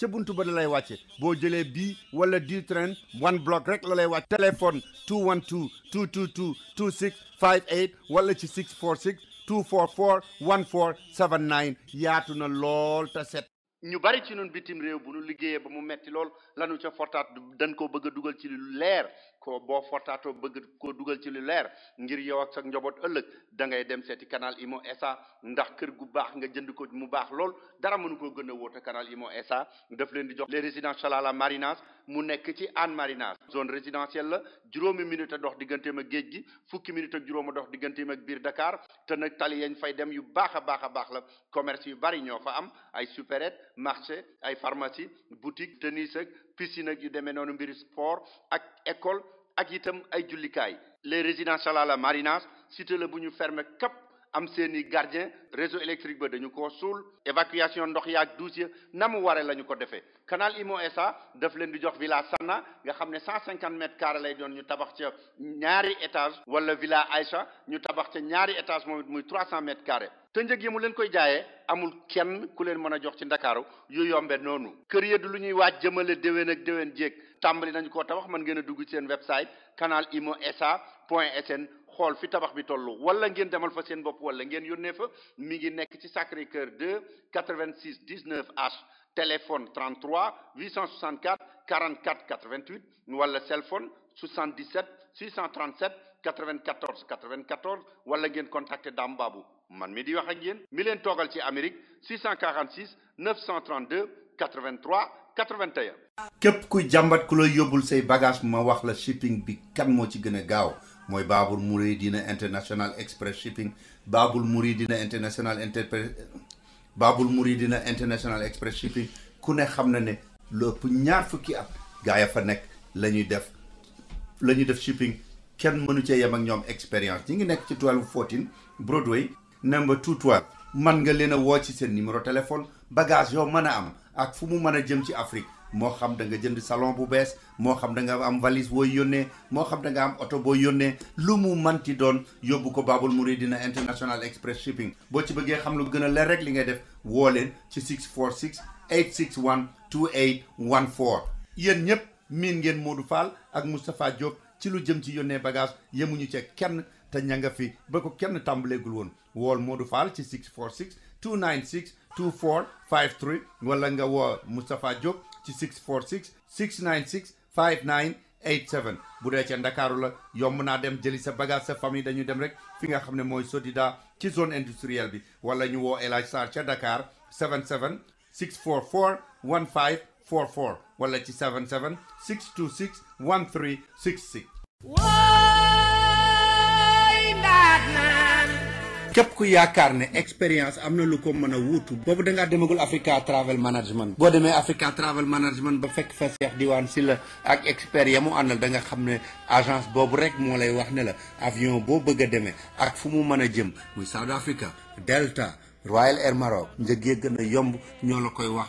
la avion bi ngay demee Africa Travel Management mi ngi nekk fii ci New York 515 Madison Avenue ca 9th floor ba ci corner 53rd Street bu dee ca Sénégal ma nga nekk ca West Foire ci VDN bi immeuble numéro 147 ca premier étage ba ci Dakar Yoff bu la neexee mën ngaa woote fii ci New York 212 481 3850 wala ca Ndakaaru 221 33 820 6042 wala sax li gën a yomb mën ngaa dugg ci seen website www.myafricatravelonline.com. waaw jërëjëf Pape kon ñu wéyal li nga xam ne moom lañ doon wax xam nga sànq waxoon naa la mbirum correct bi xaw koo lënk tuuti ak mbiru Cour des comptes loolu itam beneen njàngat moo ci am ndax dafa mel ni dañoo génnee ab rapport boo xam ne bi ñu bari am na daa xam ne luñ leen taxal loo xam ne lii am na lan leen joxoon am na lu ca manqué loolu itam Pape nu mu demee. waaw xam nga Cour des comptes dafa nekk kuréel goo xam ne nii ay magistrat attekat ñoom ñoo fa nekk ñoom ñooy ñi nga xam ne bii ñoom ñooy def saay bu ne rek léeg-léeg ñu daal di def benn rapport bi nag dañuy xool nguur gi ni ñuy doxalee ci wàllu xaalis wala ñi bànqaasu ci nguur gi ndax loolu dëppoo na ak yoon wala déet mais bokk na ci luñ ci mën a wax ci tënk rek tey jii ñoo xam ne nii duut nañ leen baaraam ca jamono yooyu ñu doon doxal bokk ci par exemple ku ñu naan Macky Sall booy xool nag tey jii moom mooy njiitu réew mi mais jamono yi nga xam ne bii dañ koy duut baaraam booba dafa fekk moom premier ministre la woon bu gouvernement bu Sénégal diggante ay 2004 jàpp 2007 duut nañu baaraam tamit ki nga xam ne bii moo di Idriss Seck jamono yooyu moom premier ministre gouvernement bu Sénégal la woon diggante ay 2002 jàpp 2004 parce que tey jii ñu ngi wax naan ku demee ni ki Idi jamono yooyu ni nga xam ne bii daal doxalee woon nañu la ñu dépensé ci koppar dafa ëpp li nga xam ne bii moom la ñu leen jagleeloon rawatina lu demee ni ki ay par exemple li ñu mën a tuddee ay ordre de mission wala ay frais de mission parce que rek ñu ngi wax naan par exemple Idriss Seck am na foo xam ne nii par exemple ci jamono lu toll ci ngën gaa bari ñaar fukki fan ak benn la amoon droit ci at mi moom doxal na fa lu toll ci weer ak ñeenti fan maanaam fanweeri fan ak ñeent ay tukki yoo xam ne yi daf ci àndoon même ak ay garde corps am ñu demee ni ki Vieux Sandiri Diop te booba xëy na warula na mën a demee noonu Macky Sall ñu duut ko baaraam moom itamit ci jamono yooyu parce que nag il faut que ñu comprendre aussi ne duut baaraam bi ñu leen di duut baaraam dafay fekk ne yow waxtu wi nga nekkee premier ministre ki nga xam ne bii moom mooy secrétaire général du gouvernement da nga koy jox li ñuy wax délégation de signature maanaam dana am lu demee ni ki ordre de mission yi du premier ministre boppam moo koy signé mais secrétaire général du gouvernement moom moo koy signé jamono yi Idriss Seck di nekk premier ministre Ibrahima Wade moom moo nekkoon secrétaire général du gouvernement jamono yi nga xamee ne Macky Sall moo nekkoon premier ministre booba Alioune Badara Cissé mi fi nekkoon ministre des affaires étrangères bi Macky di door a falu moom moo nekkoon secrétaire général du gouvernement mais loo ci mën a dégg tey bu fekkee ne bii ñooñu secrétaire général du gouvernement dafay doxal ci kaw ndigal boo xam ne nii wala premier ministre moom moo ko jox délégation de signature loolu mooy tax ñu naan premier ministre responsabilité am dafay engagé jëm ci mbir moomu tudd nañ ci ku demee ni ki Latif Aïdara moom ñu ngi wax naan jamono yooyu nga xam ne ni monsieur Casamance la fi woon gis nañu rek lu toll ci juróom fukki yoon ak juróom yoo xam ne ni dem na ko Gambie saay boo waxee mu ne dafay recenser ay réfugiés ba loolu moo tax sax fi mu nekk ni tey ñu ngi koy wax naan na rembourser na delloo lu toll ci fukki millions ci suñu xaalis ku demee ni ki Thierno Diakhaté mi nga xamee ne bii mos na fi nekk moom tamit président kii kon commissaire pèlerinage bu Sénégal ci jamono yooyu moom tamit ñu ngi koy duut baaraamu tuuma parce que ñu ngi wax naan am na ci xaalis bi loo xam ne nii luubal na ci daanaka lu jege fukki millions ak benn ba ñu ngi doon wax sax moom tamit il faut que ñu xool ay mbiram ba tax nag moom Moussa Thierno Diakhaté yëkkati kàddu di wax naan non dañuy sàkkal deram wala dañu koy tuumaal ci loo xam ne ni def ko parce que moom mi ngi génnee ay këyit di firndeel di wane di wax sax naan même liggéeyal na gouvernement Sénégal lu toll ci ñaari at yoo xam ne fayuñu ko dara ba mujj gi yóbbu woon na leen tribunal sax ba tribunal waxoon ne nañu ko fay lu toll ci juróom-ñaari millions yu teg 650 000 bon tey jii moom mooy ambassadeur bu Sénégal ca Oman mais daal loo ci mën a dégg mooy Cour des comptes daal rapport bi mu génnee comme ni nga xamee ne bii daf koy génnee saay bu ne rek duut na baaraam gaa yoo xam ne daal xëy na bu ñu sañoon duñ leen ci tudd. waaw Pape loolu de doy na waar waaye xamuloo ba xam état bi moom lu muy taxawee ci loolu ndax day def la ñu daan def bu Cour des comptes génnee ay comptam rek ak rapport am yooyu rek ñu tegaat ko foofu wala day toppee ñi ci des xamoo ci luñ ciy def lu ci état bi nar a def. fi mu ne nii day waxaguñu lu ñu nar a def de waaye mën nañoo nangoo ci ni nga xamee ne bii Macky Sall noonu lay waxee mooy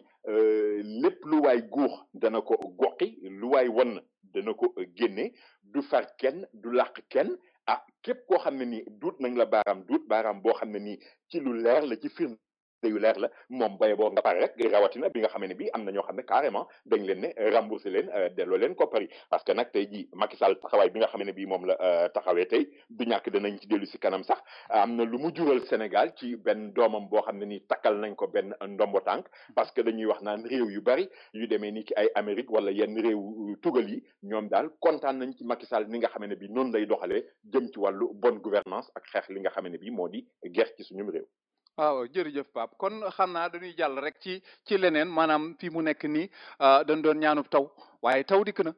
taw nag bi mu dikkee dafa mel ni dafa ñëw ak ngelaw lu baree lu ñëw ak taw bu baree loolu nu mu xewee ci réew mi ak lan moo ci ba mu ñëwee ñun nu def ak lu mu def ci ñun. waaw xam nga looloo tax Ousmane mag ñi bu njëkk ñu daan wax naan yàlla nañu yàlla may ndoxum jàmm parce que dëgg la taw dañu koy soxla rawatina ren ji nga xamee ne bi nawet bi dafa yéex a door ba ñu bari fi mu ne nii jàq nañu ba léegi njàqare la ñuy wéyee commencé naa taw nag mais taw yi rawatina bi nga xamee ne bi moom la taw àllarba ji moom dafay àndoon nag ngelaw lu méttee ndax ñi nga xamee ne bi seen xam-xam dafa màcc jëm ci mbir moomu ba ñu ko nattee xayma ko demoon nañ bay wax sax naan ngelaw li doon na daw vitesse bu toll ci juróom-ñaar fukki kilomètres ak juróom waxtu wu ne xam nga nag calculer rek boo duggoon ci oto tey di daw 75 kilomètres à l'heure da ngay gis ne kon vitesse boobu xaw naa bari tax na tey jii fu demee ni ki Ndakaaru ay fi ñuy wax banlieue bi tey jii boo koy xool ay côté Guédiawaye gis nga lam fa jur courant bu dagg benn saret rey na fas wa sant yàlla ki nga xam ne bi moom moo doon dawal fas wa moom mucc na nga dem fu demee ni ki fu ñuy wax ci diwaanu Louga fu ñu naan Ndëngur Njaay foofu ay xale yoo xam ne nii dañu doon football taw bi ñëw bon ñu ne dañuy continuer football grawul ba mu yàgg ndox mi bari ak ngelaw li ñu daw di làqatu ji mais ba ñuy daw di làqatu ji dafa am kenn ci ñoom koo xam ne nii dënn wi dafa dal ci kawam mu daal di daanu ne dal sedd guy fala yem bi taw bi dalee ba xale yi ñëw pour jël si waat seeni dàll ak bal yeeg yooyu fa la ñu ko gis mu tëdd noonu ba waa kër docteur ñëwee tamit fekk ne génn na àddina ba pare nga dem fu demee ni ki Thiès tey jii booy xool am na fa quartier yu bari yoo xam ne yi ndox maa nga fa booleeg ay kër yoo xam ne yi seng ya dañoo naaw nga dem même ci waawoon ndox mi nangu na fa kër yu bari ñetti quartier nga fa yoo xam ne yi ndox mi daf fa dugg ba tax sax am na ñenn ñoo xam ne ci waa dëkk ba dañoo mer fi mu ne nii naan état bi war na gaaw nag ci plan assainissement wu dëkk bi nga xam ne bi mooy Tivaouane c'est vrai état bi am na benn programme d'assainissement boo xam ne nii tëral na ko pour Tivaouane mooy ni nga xam ne bi dañu wax ne daal dëkku diine yi fi nga xam ne bi sëriñ su mag yi foofu la ñu nekk dañ fay defar benn plan d'assainissement boo xam ne dina tax ndoxu taw bi du fa taa wala yu ni mel tey jii askan wa ñu ngi naan nañ ci yàkkamti nañ ci gaaw parce que waruñoo mën a seetaan lu mel noonu ñu gis ne tamit diwaanu Casamance boori Sédhiou am na ñaari mool yoo xam ne yi ñoom ci dexu Casamance gi la ñu doon napp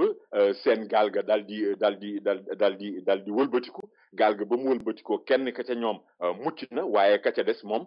fa la doxee moom tamit ñàkk ba kanam nga gis ne daal ndox ñëw na waaye nag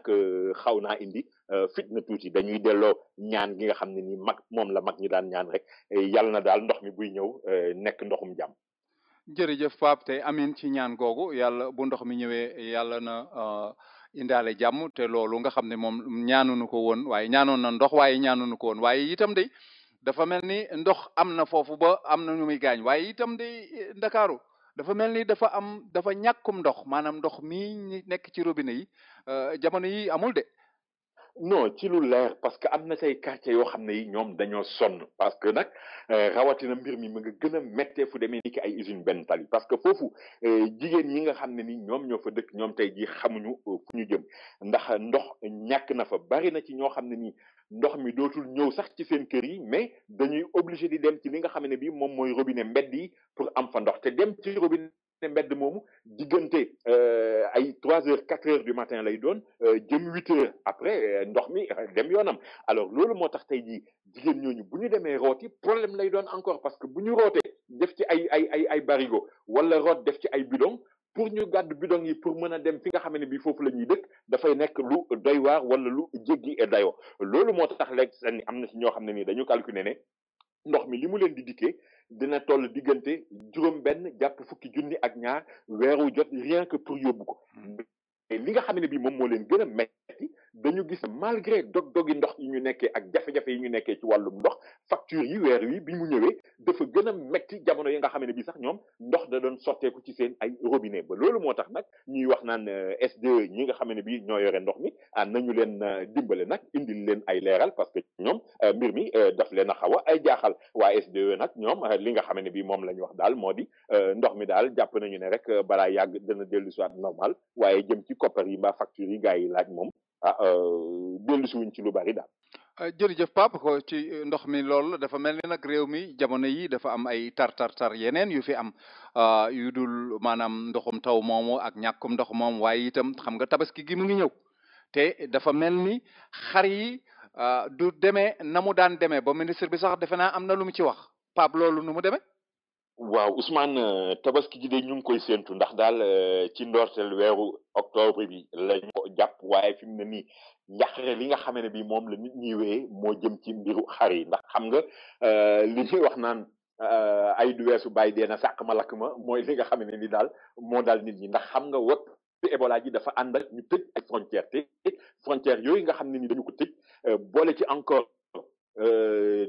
nawet bi nga xam ne bi dafa yéex a door donc dafa indi jafe-jafe tey jii jëm ci mbirum xar yi ba tax na fi mu ne gaa am na daral yoo xam ne nii ma nga fay ami xar waaye li ci ëpp daal ay mburtu la wala li ñu daa wax ba ñuy nekk gone rey mu dee reyul mu dee genre xar yooyu nga xam ne nii boo ko yóbbu woon sa kër boo moytuwul keroog du ñu la taajal reer bu neex mais tey jii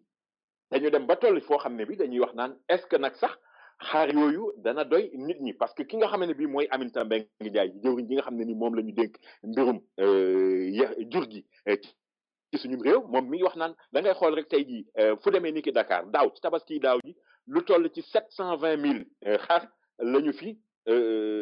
tabaski alors nga dem fu demee ni ki diwaanu Ziguinchor ñoom ñu ngi wax naan 23 000 xar la ñu soxla yeneen dëkk noonu te fi mu nekk ni tey ay Dakar boo fa demee xar yi kenn du ko laal nga dem Thiès mburtu yi nga xam ne bi ñoom ñoo gën a yéeme foofu dañ lay wax naan la boo génnewul fukki junni doo laal boo bëggee am tey xar moo xam ne nii xaw naa normal wala xaw naa mën ngaa wax ne kii bu ma ko indee kenn du ma sajjali xef mbaa kenn du ma ciipatu yooyu lu gàtt da nga war a mën a génnee lu jege fanweeri junni ba tax na tey jii dañoo dematul sax bay wax waxu njëg xar yi dana cher rek dana kéeg du kii mais dañu naan est-ce que sax ñëpp danañu mën a am xar même bu fekkoon ne bi xar yi dafa cher wala dañu am lu ñu ko jëndee loolu nag nekk affaire boo xam ne ni Ousmane doy na waar lool bari na nag ñi nga xam ne bi ñoom tey jii ñu ngi wax naan nit ñi li leen doon arrangé mooy nekkaat delluwaat ci yaral seen bopp am tabaski parce que tabaski bu la ci kenn nax bu fekkee ne bi nit ñi jënd tabaski ñoo gën a bari xar yi foog njëg yi cher bu fekkee ne bi xar yi moo gën a bari li nit ñi soxla xar yi njëg gi dafay yomb kooku mooy loi du marché noonu lay demee alors fi mu nekk nii njaxare bi nit ñi wéyee mooy moom moo di est-ce que nit ku yor xaalis sax boo moytuwul dana am xar loolu moom beneen laaj la. dañuy jàll ci leneen mbirum Bassirou Faye mi te xam nga ni dañu doon wax bal ba ko rey nu mu demee ak dugg naag duggul ak bal lu reyal ak bal du reyal ak yu demee noonu maanaam lii ñuy tubaab tuddee expertise balistique loolu nu mu demee ci mbirum Bassirou Faye mi. waaw loolu def nañ ko ci lu leer parce que ki nga xam ne bii mooy expert bi def liggéey boobu du ku ñuy laam-laamee ku xam métier la ndax réewum France la bàyyeekoo dafa fekk jëwriñ ji nga xam ne bii moom lañ dénk mbirum yoon ci suñum réew muy maître Sidiki Kaba moom moo jokkoo ak jëwriñ ji nga xam ne bii moom moo yore mbirum réew ca France ñu di ko wax Christian Taubira fa la ñu daal di nag tànne expert bi nga xam ne bii moom moo ñëw Sénégal daanaka bi muy ñëw Sénégal dafa mel ni kuy yoot rek parce que ñëw na daanaka ba dem te presque bari na ñoo xam ne ni xamuñu woon ne mi ngi fi liggéeyam nag def na ko ba pare ba mu defee liggéey ba pare am na loo xam ne bii daal fore nañu ko ci weewu nag jàpp nañu ne boo moytuwul bal bi nga xam ne bii moom moo rey xale bii di Bassirou Faye ci takk der yi la bàyyeekoo li wóor nag moo di nee nañu rapport bi mu def kenn du ci mën a jalgati wala def ci leneen loo xam ne ay naka sudul noonu lay doon parce que rapport bi waa Sénégal am nañ ko te waaye xam nga waa France am nañu nu mu demee jàpp nañu ne daal rapport bi versé nañu ko dossier bi fi mu nekk nii li ci des rek mooy seet ak gëstu ak topp mbir mi ba xam fan lay mujj waaye expert bi moom def na liggéeyam ba pare Ousmane. jërëjëf Pape dañuy jàllaat nag ci mbir moo xam ne mi moo xam naa moo gën a neex loolu ndax dafa mel ni ministre bii nga xam ne moo yore mbirum atte mi ñu koy wax Sidiki Kaba dafa mel ni dafa am raaya buñ ko takkal ca fa pencum réew ya nekk raaya boobu lu mu demee sëñ bi. waaw loolu de ma nga amee ca New York fi nga xam ne bii fa la réew yi bokk ci cour pénale internationale di tribunal bi nga xam ne bii dañu ko taxawal pour mu mën a atte nit ñi ci àddina bi fu ñu munti nekk ak njaaxum bu ñu munti def dëgg la am na réew yoo xam ne yi nag ñoom signé wuñu ko mais daal dañuy jàpp ne tey ji lu toll ci téeméeri réew ak ñaar fukk ak ñaar ñoom ànd nañu ci mbir moomu ñoom nag bi ñu dajee la ñu tànn ki nga xam ne bii moo di Sidiki Kaba di ministre jëwriñ ji yore mbirum yoon ci Sénégal def ko mu nekk président wu assemblée cour pénale internationale loolu nag ca New York la amee ginnaaw boo xam ne bii nee nañu réew nasaraan yi dañu ko jàppale waaye tamit réew yu féetee côté penku bi dañu ko jàppale waaye réew yi xam ne dañu nekk ci continent latino-américain bi ñoom tamit dañu ko jàppale ndax nag xam nga Sidiki Kaba du guléet mu dugg ci yu mel noonu ndax diggante atum 2001 ba atum 2007 moom moo nekkoon président fédération bi nga xam ne bi ci àddina bi yëpp moom moo fa doon sàmm ak yelleefu doomu aadama xanaa dañuy fàttali rek ne cour pénale internationale tey jii moom jotewul dara ak Nations Unies te ñeenti organes ñoo ci nekk mooy présidence su assemblée des états partis bi nga xam ne bi Sidiki Kaba moo ko jiite léegi ak chambre yi fi nga xam ne bi attekat yi fa la ñu nekk ak bureau procureur bi ki nga xam ne bi moom mooy seet di lijjanti ñan la ñuy topp ak ñan lañ dul topp ak greffe bi nga xam ne bi ñoom ñooy jàppandal liggéey bi jëm ci wàllu kayit cour boobu nag ñu ngi ko taxawaloon ci atum 2002 mais tey jii moom nañu jàpp ne rek Sidiki Kaba di ministre de la justice bu Sénégal moom moo ko jiite am na ñuy laaj nag naan ndax dafay tax mu démissionné ci poste ministre am waaye déedéet nee nañu poste ministre am boobu dina ko mën a méngale ak li nga xam ne bi moom mooy liggéey boobu muy doxal jëm ci mbir yooyu parce que ñi ko jiitu woon dañu continuer woon seen liggéey ca seen réew te terewul ñoom ñoo doon jiite kuréel googu Ousmane. jërëjëf Pape ci leeral googu waaye dafa mel ni kon Sénégal amati na ndam ci mbirum àtte waaye teewul nag ci sunu réew mi itam am nañu problème ci mbirum àtte ndax mbirum procès Karim Wade muy àtteb Karim Wade itam fii mu toll nii coow la ci réew mi de. waaw coow la ci réew mi de Ousmane waaye nag booy xool fi mu nekk nii daal mel na ni altine lañ ciy gën a xamaat dara ginnaaw boo xam ne bii ba léegi ci bataille de procédure bi lañ doon wéy ak exception de nullité yi waruñ koo atteeg war nañ koo atteeg lii jaarul yoon ak lii dëppoowul ak yoon fi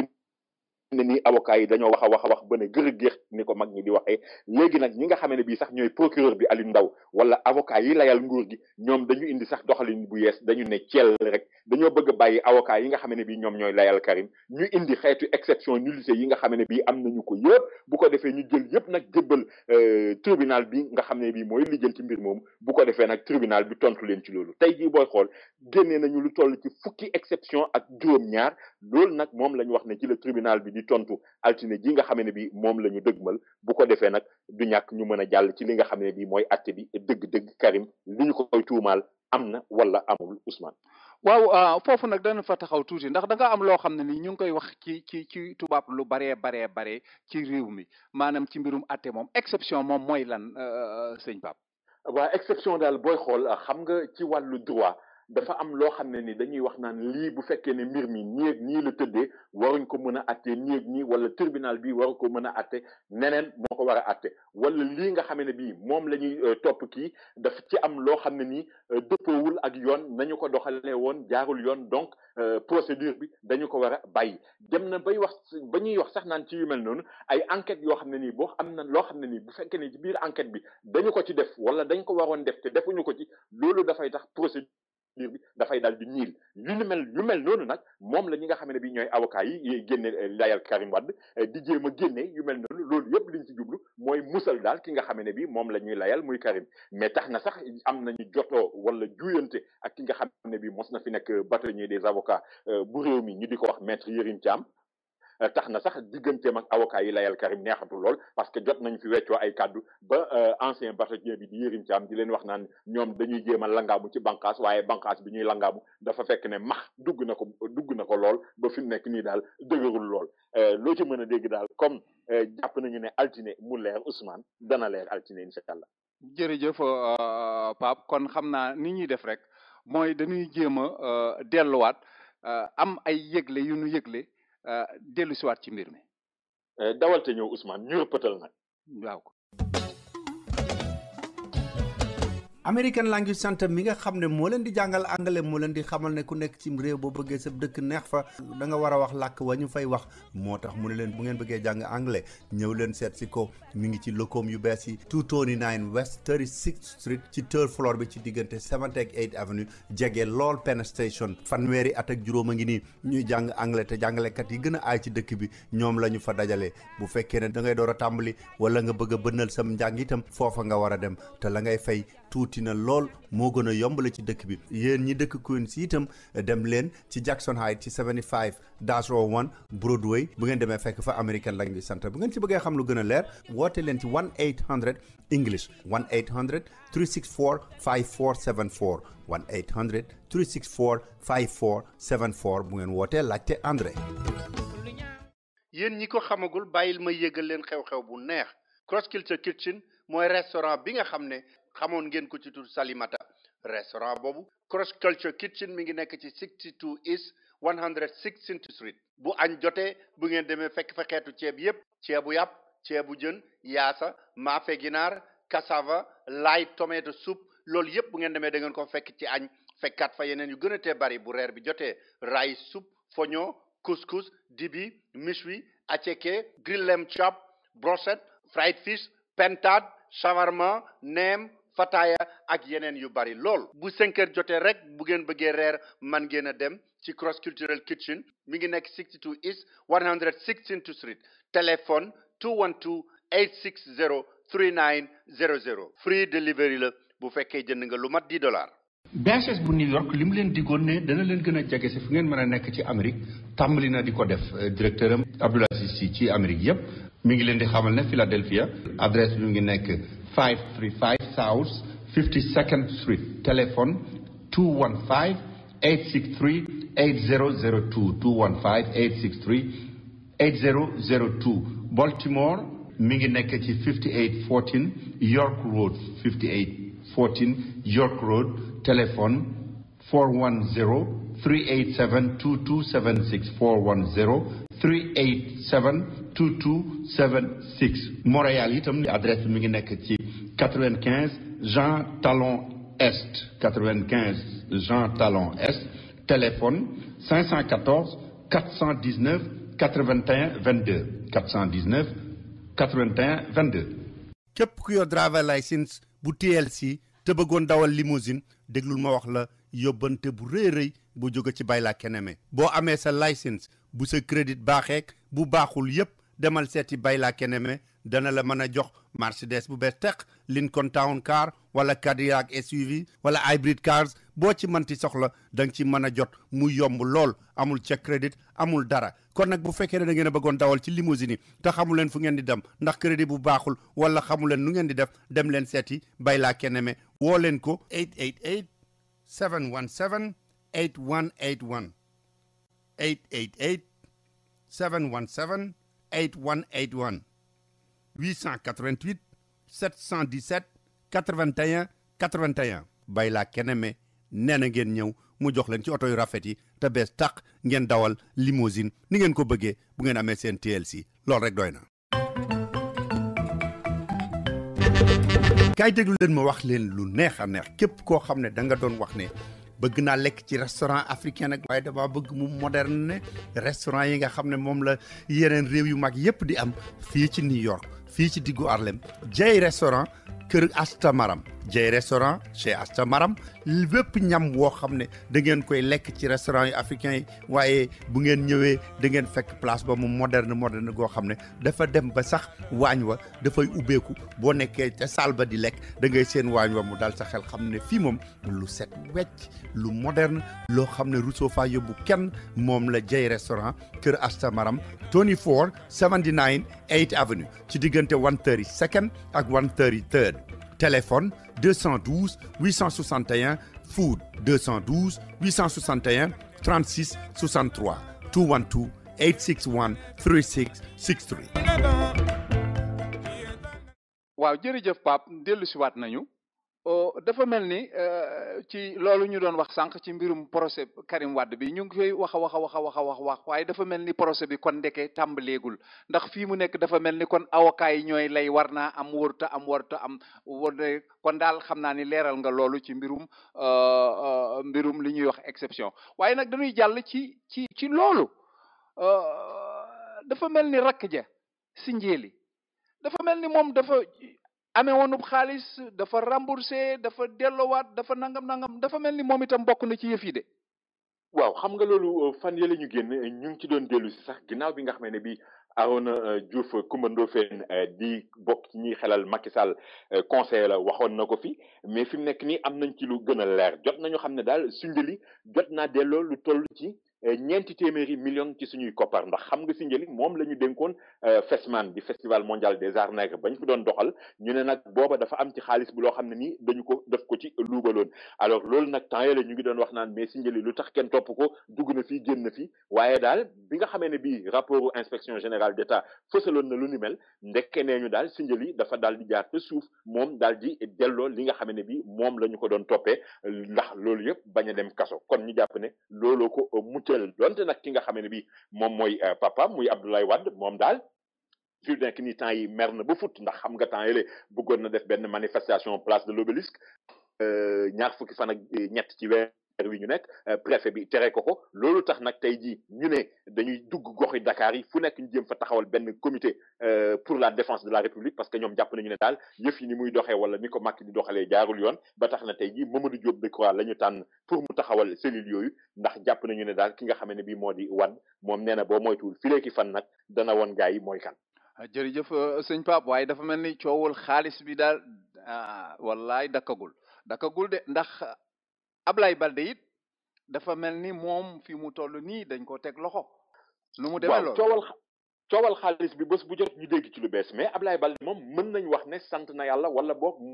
moo gën a daw fas ki nga xam ne bii moo di Karim parce que procureur spécial bi di Alioune Ndao dafa sàkk woon ci juge Cheikh Tidiane Bèye bu CREI ñu teg loxo ki nga xam ne bii mooy Balde daal di koy yóbbu kaso mais juge bi topp ko ci loolu moom juge Bèye dafa daal di placer ki nga xam ne bii mooy Abdoulaye Balde contrôle judiciaire boo ko déggee mooy waa ji dañu ko bàyyi mu ñibbi këram mais nag dañu koy appal moo xam ayu bés bu jot lay doon wala ñaari ayu bés yu jot wala weer wu ne il faut que mu ñëw fi nga xamee ne bii foofu la ko gars yi wax ne fa lay dem pour signer mu dem fa signer pour wane ne mi ngi fi dawul demul dikkul te itamit loolu dafay ànd ak dañuy jël li nga xamee ne bii moom mooy passeport am bu ko defee dootul mën a tukki ci wàllu dem ak dikk yooyu yëpp dañ koy dakal te itamit Abdoulaye Baldé keroog bi nga xamee ne bii woon nañ ko ca CREI di ko dénk nopp dossier bi nee nañu junni page la juróomi milliards lañ doon naan moom la am ci alal loo xam ne lii il faut que mu firndeel ko mais loolu woowoon nañu tamit ku ñu naan Gana Ngom nga xam ne doomu nijaayam ba doomu bàjjan la mais kooku dañu wax ne moom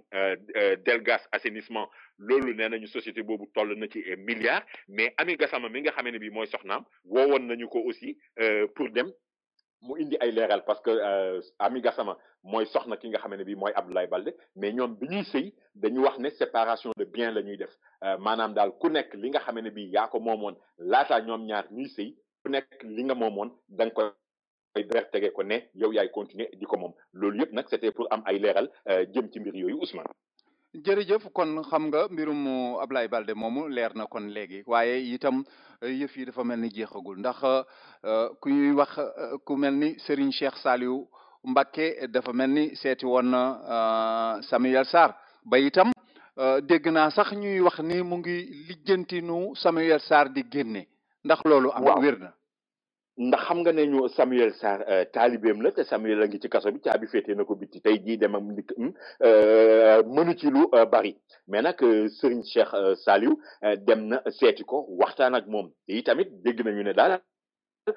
sëriñ bi dana ko tinul dana ko ñaanali fa nga xamee ne bii fa la ko war a ñaanale ngir mu génn ci kaso biñ ko dugal waaye nag bokk na ci li nga xamee ne bii nee nañu wax na ko Samuel Sarr mooy bu ma fexee ba nga génn fi nag sa lammiñ na nga téye sa lammiñ tëj sa gémmiñ ba ëllëg si biir daal bu ñu mën a déggati ngay naan dugg na fi génn na fi wala di nga wax lii wala bul wax lii maanaam daal ñu ngi koy tinul waaye bokk na ci li ñu bëgg ci moom Ousmane mooy mu jàpp gémmiñam bu génne waaw waaw yàlla nañ ko tin waaye te moom itam buñ ko tinee mu noppi waaye nag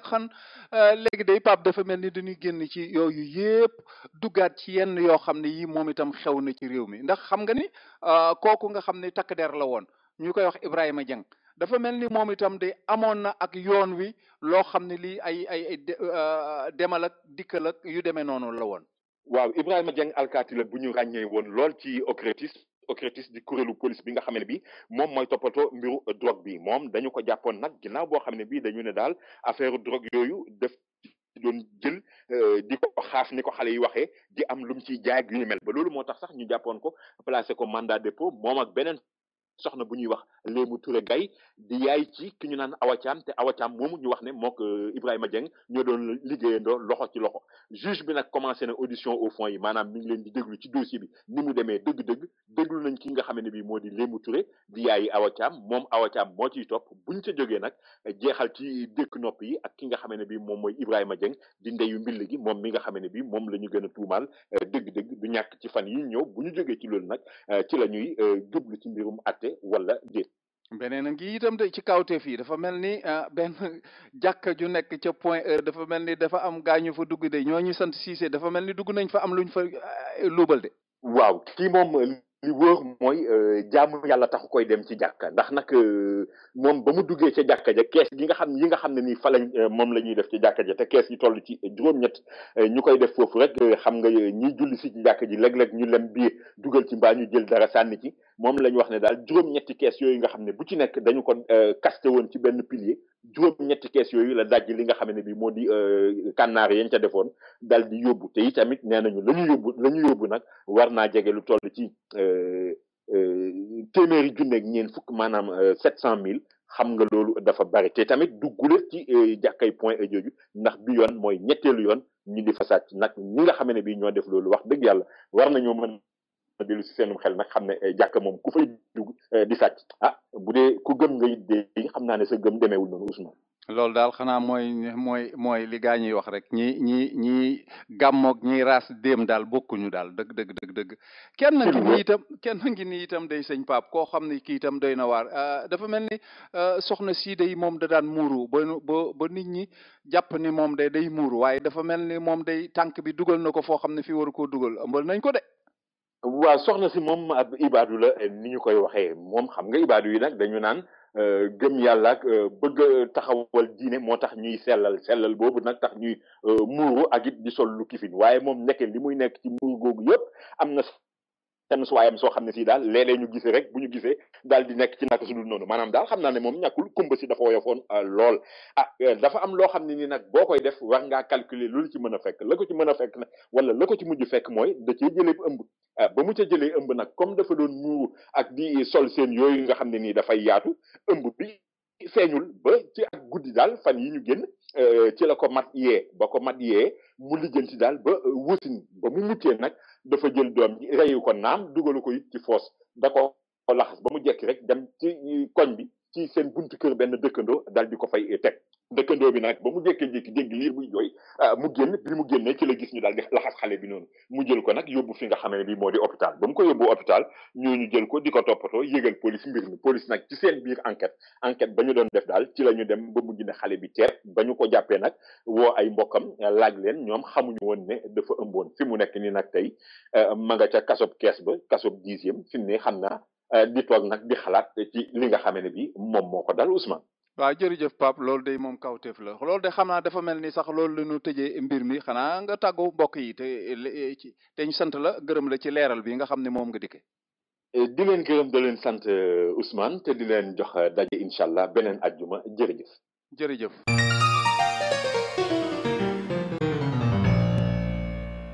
feebar boobu nga xam ne moo nu la jël 8 muy Ebola bi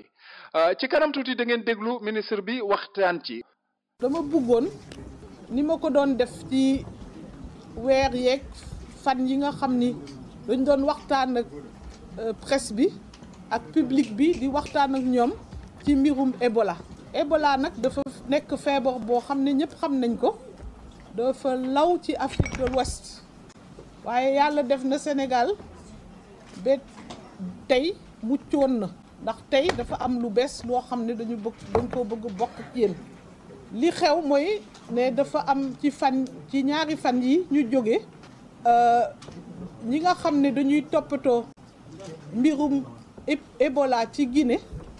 mu nekk groupe boo xam ne OMS ak CDC maanaam ay organisme yu bari dañ ci bokk dañ ñoo oo nañu am na ku ñu ràññee woon fii nekk nit boo xam ni dafa bokkoon ci ay famille yu nit ñu am Ebola waaye nit kooku gisatuñ ko ñetti semaine a ngi nii dafa ñoo réer waaye li ñu wax ak ay mbokkam ñoom li ñu wax mooy ne nit ka daal dem na Sénégal comme dem na Sénégal ñu bëgg leen ko wax nga xam ni kon dañuy liggéey ci diggante dëkk yi di waxtaan ak am ñu xam ne loolu mooy tax xëy na feebar bi ñu gën ko mën xeex bi ñu defee loolu ñun itam ñu jóg dem xool fu nekk ñu xool ñu gis ne am na nit koo xam ni mu ngi service su maladie infectieuse bu Fann te nit la boo xam ni benn xale bu jógee Guinée nekk benn Guinéen nekk étudiant nag ci benn université foofu ñëwoon Sénégal ci li mu ko waxee yegg si am ay signe ci fan yi mu ñëw hôpital Fann moom nag xale bi mu ñëwee nit ñi laaj nañ ko sax ndax xam nga tey moom am na yoo xam ne foog nit ñi laaj ko waaye moom li mu wax mooy sama yaram tàng na wàccu naa waaye dara jotuma te aw ma ñu ne ko waaye Guinée nga jógee yooyu wax si mu ne wala Sierra Leone ak ñoom seen mu ne moom daal musul gis sax ku feebar jegewul ku feebar gisul ku feebar ñu ko suivre nag benn fan wax bi ñëw ñu daal di ko jël yóbbu ko nag def ko quarantaine mooy li nga xam ni dañ koy dugal fenn te pour xool ko sax il faut nga solus équipement yoo xam ni dina tax ba doo am feebar bu la wàll di ko faj nag ndax malade la fi mu ne nag ñu def test ba biñ ko defee loolu yëpp ñu def testu Ebola yóbbu ko Institut Pasteur biñ ko yóbbu Institut Pasteur ñu xool ko segg ko xoolaat segg ko beneen nag léegi daal am na lu ñu gis li ñu gis nag mooy affaire bi dafa positif maanaam pour ñoom xale bi feebaru Ebola la am ñun itam suñu liggéey mooy fexe ba nga xam ni moom fi mu ne ñi koy jege dañuy solu ba nga xam ni te ñi koy jege duñu bari ba nga xam ni kenn duñu mën a wàll kenn waaye itam li ñu si def mooy daal di toog wax ak moom ak ay mbokkam seet fi mu aw yëpp waxtaan ak ñoom fexe ba xam fan la tax ak nu mu demee ak naka la ak yooyu ñu ngi ci loolu nag moom liggéey la boo xam ne du nekk ci benn fan rek day continuer parce que am na xëy na yu ñu fàtte wala ñu bëggul wax suñu waxee ba wax ba leer danañ xam ñëpp te ñooñu nag suñ leen xamee dañ leen di identifier passer leen visite xool leen di leen surveiller ak yu mel noonu loolu mooy surveillance épidémiologique xale bi nag am na test boo xam ne nee nañu dafa positif waaye moom tane na bu baax mu ngay waxtaan mu nga toog dal léegi lan lañ bëggoon wax mooy nit ñi nga xam ni ñu ngi ñuy déglu dañoo bëggoon seen xel dal ñuy def liñ doon def di topp nag liñ leen wax maanaam raxas loxo ak saabu soo mënee xooj après ci ndox bu am eau de javel yooyu daal la ñuy wax mooy li nga xam ne dina tax feebar bi bañ a law ñuy wax itam ne feebar bi du nga noyyi rek nga am ko foog nga am malade nit bu malade bu nekk sa wet boo xam ni dafay am ay signes yi ñu mës a wax ci télé ak yu mel noonu nga mën a wax nag ne kooku hôpital lay dem directement centre de santé wala dispensaire bu la gën a jege na dem foofu ñuy ñaan nit ñi nag comme ni ma ko waxee seen xel dal.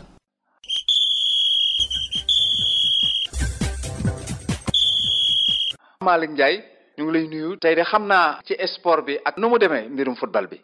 mbokk yi jaa ngeen jëf asalaamaaleykum mbokk déglukat yi di door rek xabaar tàggat yaram bokk na ci wàllu football ak éliminatoire CAN 2015 diggante Sénégal ak Égypte ñu jàpp ko fukki fan ak juróomi fan ci septembre ci stade du président Senghor ana ji rek CAN liste football kat yi nga xam ne gën na leen ñu toll ci ñaar fukki football kat ak ñett Moussa Konaté ak man bi gis nañ dégg si nañ ñu jàpp ne kat kii tamit di Pape Oumar Camara nekk na xam ne kat góor social waaye tamit ku bees ci équipe nationale bi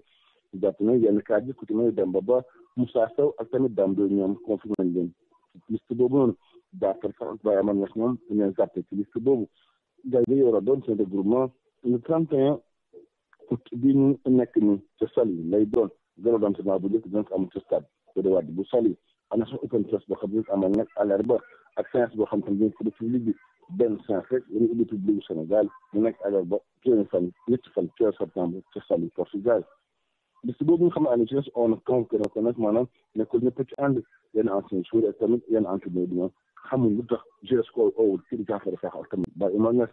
fédération ministère nañu ci waxtaay bu baax a baax am na lu toll te ñeent fukki caméra de surveillance ak juróom ak tamit ak kaar gu match xibaar te dañuy bañ kër bi doon Sénégal ak Côte d'Ivoire ci atum boobu di dal damat Sénégal ci match bi nga xam ne dañu nekk dañuy ématoires yi mat sëkk bu jeune gaynde bi moom tam bëgg a def wàllu mobilisation ñoom sax bëgg def na mobilisation match yi rek amal cachet populaire ci demante boobu noonu am na sax panel boo xam ne dinañ ko amal ci wàllu noonu Égypte li nga xam war a fëgg gaynde Sénégal nag ñoom doona tamit préparation lundi coach bi sax génnul tool ci ñaar fukki football kat ak ñett bokk na ci nag fukk ak ñaar yoo xam ne kat dañuy football fële nga xam ne ci bitim réew fukk ak ñaar yoo bokk na ci kii di Mohamed Salah bu Chelsea Égypte war na fudd ak Kenya fanweeri fan ci weeru août ci demante xaritoo lay dool ñaata ñëw fii ci Sénégal match bi nag dañ ko amal nag le 5 septembre bu 20h lay doon ci stade des Forces Senghor yéen équipe itam ñu ngi waajal bu baax a baax jëm ci wàllu première journée bi RDC bëgg na nag ñu toxal match am diggante ak Nigéria di dëkk Nigéria boo xam ne kat Ebola moo ko laal coach bi nag di Walter Fink moom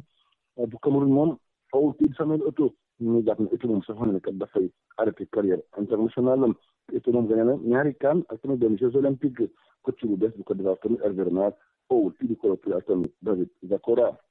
waxtu wàllu transfert yi Diafara Sakho dem na ci West Ham pour ñaari at Eto'o dem ci Everton Angel Di Maria jóge Real Madrid donc fële xam moo nekk Manchester United basket ak wàllu coupe du monde 30 août au 14 septembre prochain ci Espagne jàpp gaynde dinañ door seen match bu njëkk nag suba samedi lay doon bi soo jotee diggante seen diggante ak Grèce lay doon gaynde jot na nag raaya national yi ci loxoy kii di Macky Sall mi ngi ci réew mi Macky Sall ne kat ñu def seen kéem lay kàttan ànd ak jom ak fulla ak fayda mu nekkoon ay Hadji Malick Ndiaye fii ci Dakar pour African Time. mbokk yi kon balaa ñu tàggoog yéen andi leen benn yëgle boo xam ne mi ngi jógee ci daayira Laayeen ci bis bu mag boo xam ne moom la ñuy fàttalikoo Serif Ousseynou Laye yàlla na yàlla yokk leeram ci ndigalul Serigne Abdoulaye Thiaw xalif général des Layènes ci njiitul Serigne Maam Libaas Laay moom Maam Alassane Thiaw Laay ak ay rakam yépp président daayira bi Baye Dame Diop Laay présidente daayira bi Soxna Seynabou Laay ak waa daayira Layène bi yépp ñoo ko yëgal jullit yépp te di ci woo Serigne Mamadou Lamine Aydara bu nekk ca Rhode Island Soxna Mbaye Bousso Soxna Ndey Astu Mbàkke association gambienne yi nekk fii yépp ak Serigne Ibou Thiam Bassi Fati ak Mbaaxe Ñang guddi gi nag mi ngi am suba ci gaaw bi ci 125e rue ak 5th avenue ci Black Tida Serigne Cheikh Mbacke Laay Gaynde Fatma moom mooy def waxtaan wi ci guddi gi yépp ñu boole ci itam nag di tudd baatu laa ilaha illallah kon mbokk yi bu ko kenn wuute jaageen jëf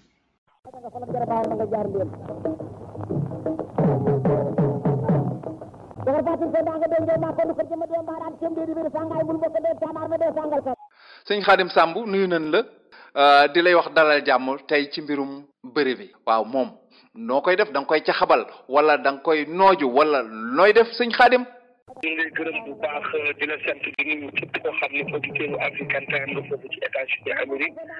di leen siyaare di leen balu ak di leen baal ci àdduna ji di wax rek ñu ngi fas yéene jokkowaat ak yéen ci li nga xam ne mooy lamb fii ci Sénégal lamb gi nag daam comme ni ma la ko waxoon ba tey rek benn promoteur jógagul pour fas yéene tëgg lamb wala nga joxe avance benn mbër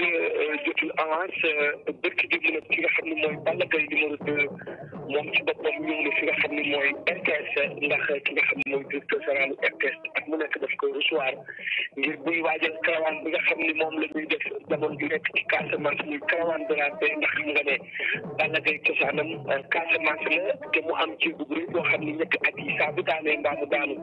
dana dem fi nga xam ne mooy Casamance ngir fas yéene sargalante ak ñoom waxtaan ak ñoom ngir jàmm dellu si Casamance loolu nag mu ngi ci jokkoo ak ki nga xam ne kii mooy président Macky Sall ak mu nekk moo koy waajal ñaanal ko sant gërëm ko mu dem dellu si waat ren sax li ci spécial daan baabu mooy ki nga xam ne mooy Balla Gaye wax na ni léegi caravane de la paix dañ koy delloo njukkal ki nga xam ne kii mooy président Macky Sall bi nga xam ne tey moo jiite Sénégal te am taxawaay bu rafet boo xam ne taxaw na ko ci Casamance waxtaan naa ak moom laaj ko ne ko ndax ki nga xam ne mooy Abdou Aziz Ndiaye bi nga bëree ak Bombardier ba daanu si kenn sa avance Balla Gaye wax na la ci génn ma ba léegi reliquat jotagu ko ba bërki démb ki nga xam ne mooy papaam di Touba Lees woo na ki nga xam ne mooy Aziz Ndiaye ngir waxtaan ak moom pour mu jox ko li nga xam ne mooy reliquat maa ngi loolu nag du Aziz Ndiaye rek ndax yeneen promoteur yi tam dëgg nañu ay lamb yoo xam ne jàmbaabu doonee ci gëstuñu reliquat bi fi mu nekk mi ngi préparé li nga xam ne lii mooy caravane de la paix bi nga xam ne président Macky Sall lañ ko delloo jukkal caravane bi nag fukki fan ak juróom lay doon ndax Balla dina ci tëgg ay mbapat ci fi nga xam ne mooy Casamance bu départ yi fii dana jaar fi nga xam ne fii mooy Vélingara dana dem Sédhiou dana dem Kolda su ko jógee dana dem Bignona dana dem Oussouye dana dem Goudomp dana dem Bankoni dina ñëw Ziguinchor dana dem itam fi nga xam ne fii mooy Marsassoum nga xam ne foofu bàyyam daana fa dem bu ko defee dina ñëw itam fi nga xam ne fii mooy Bafata dana dugal ay dëkk yu bari daan baat yoo xam ne yii ci fi nga xam ne fii mooy Ziguinchor daani Balla Gaye itam xam nga ne mbir la moo xam ne ñii daaw président joxoon na ko ay tracteur jàpp nañ ko ci semence beneen am na lu ci bari yoo xam ne béy na ko ci ceeb am na loo xam ne béy na ko ci mboq ak sorgho comme Balla génn ci beneen façon ndax nee na dana yàggul te comme seet nañu ba xam ne li nga xam ne mooy mbéy mi nga xam ne moom la Serigne Sidi Dakar dig la président Macky Sall digle ko moom mooy li nga xam ne moo war a suqali daal di jëmale ko kanam loolu moo tax Balla xar na tànk ci mbir wax ni bëri dagul ñaareel bi mooy moom dafay boole bëri ak béy moom Balla Gaye numéro 2 fi mu ne saal ba nga xam ne fa la Modou Lo doon entraîné muy usine olympique fële ca Corniche foofu la Balla entraîné xamuñu ne ndax Modou Lo dina ko bàyyee saal bi dem wala du ko bàyyee waaye Balla dina entraîné léegi 3 fois par jour léegi nag soo gisee Balla Gaye dina ko xam ne yaram ba mu amoon bu njëkk bu ñuy daan gaañe di dëkk yu métti ya yaram boobu moom la amaat moom Balla Gaye numéro 2 nag combat yi sax am na ci yoo xam ne daan baaxul ku mel ni diggante Cek ak waa ji am na ci combat yu bari daal yoo xam ni melam na ni taxaw na wala jotoon nañu avance mais kenn waxtaanee ko même fii may wax itam benn promoteur joxewul avance benn promoteur jëlul date benn mbër gisul avance ba Khadim Sall doon jokkoo ak yéen fii ci Dakar Sénégal pour African Time.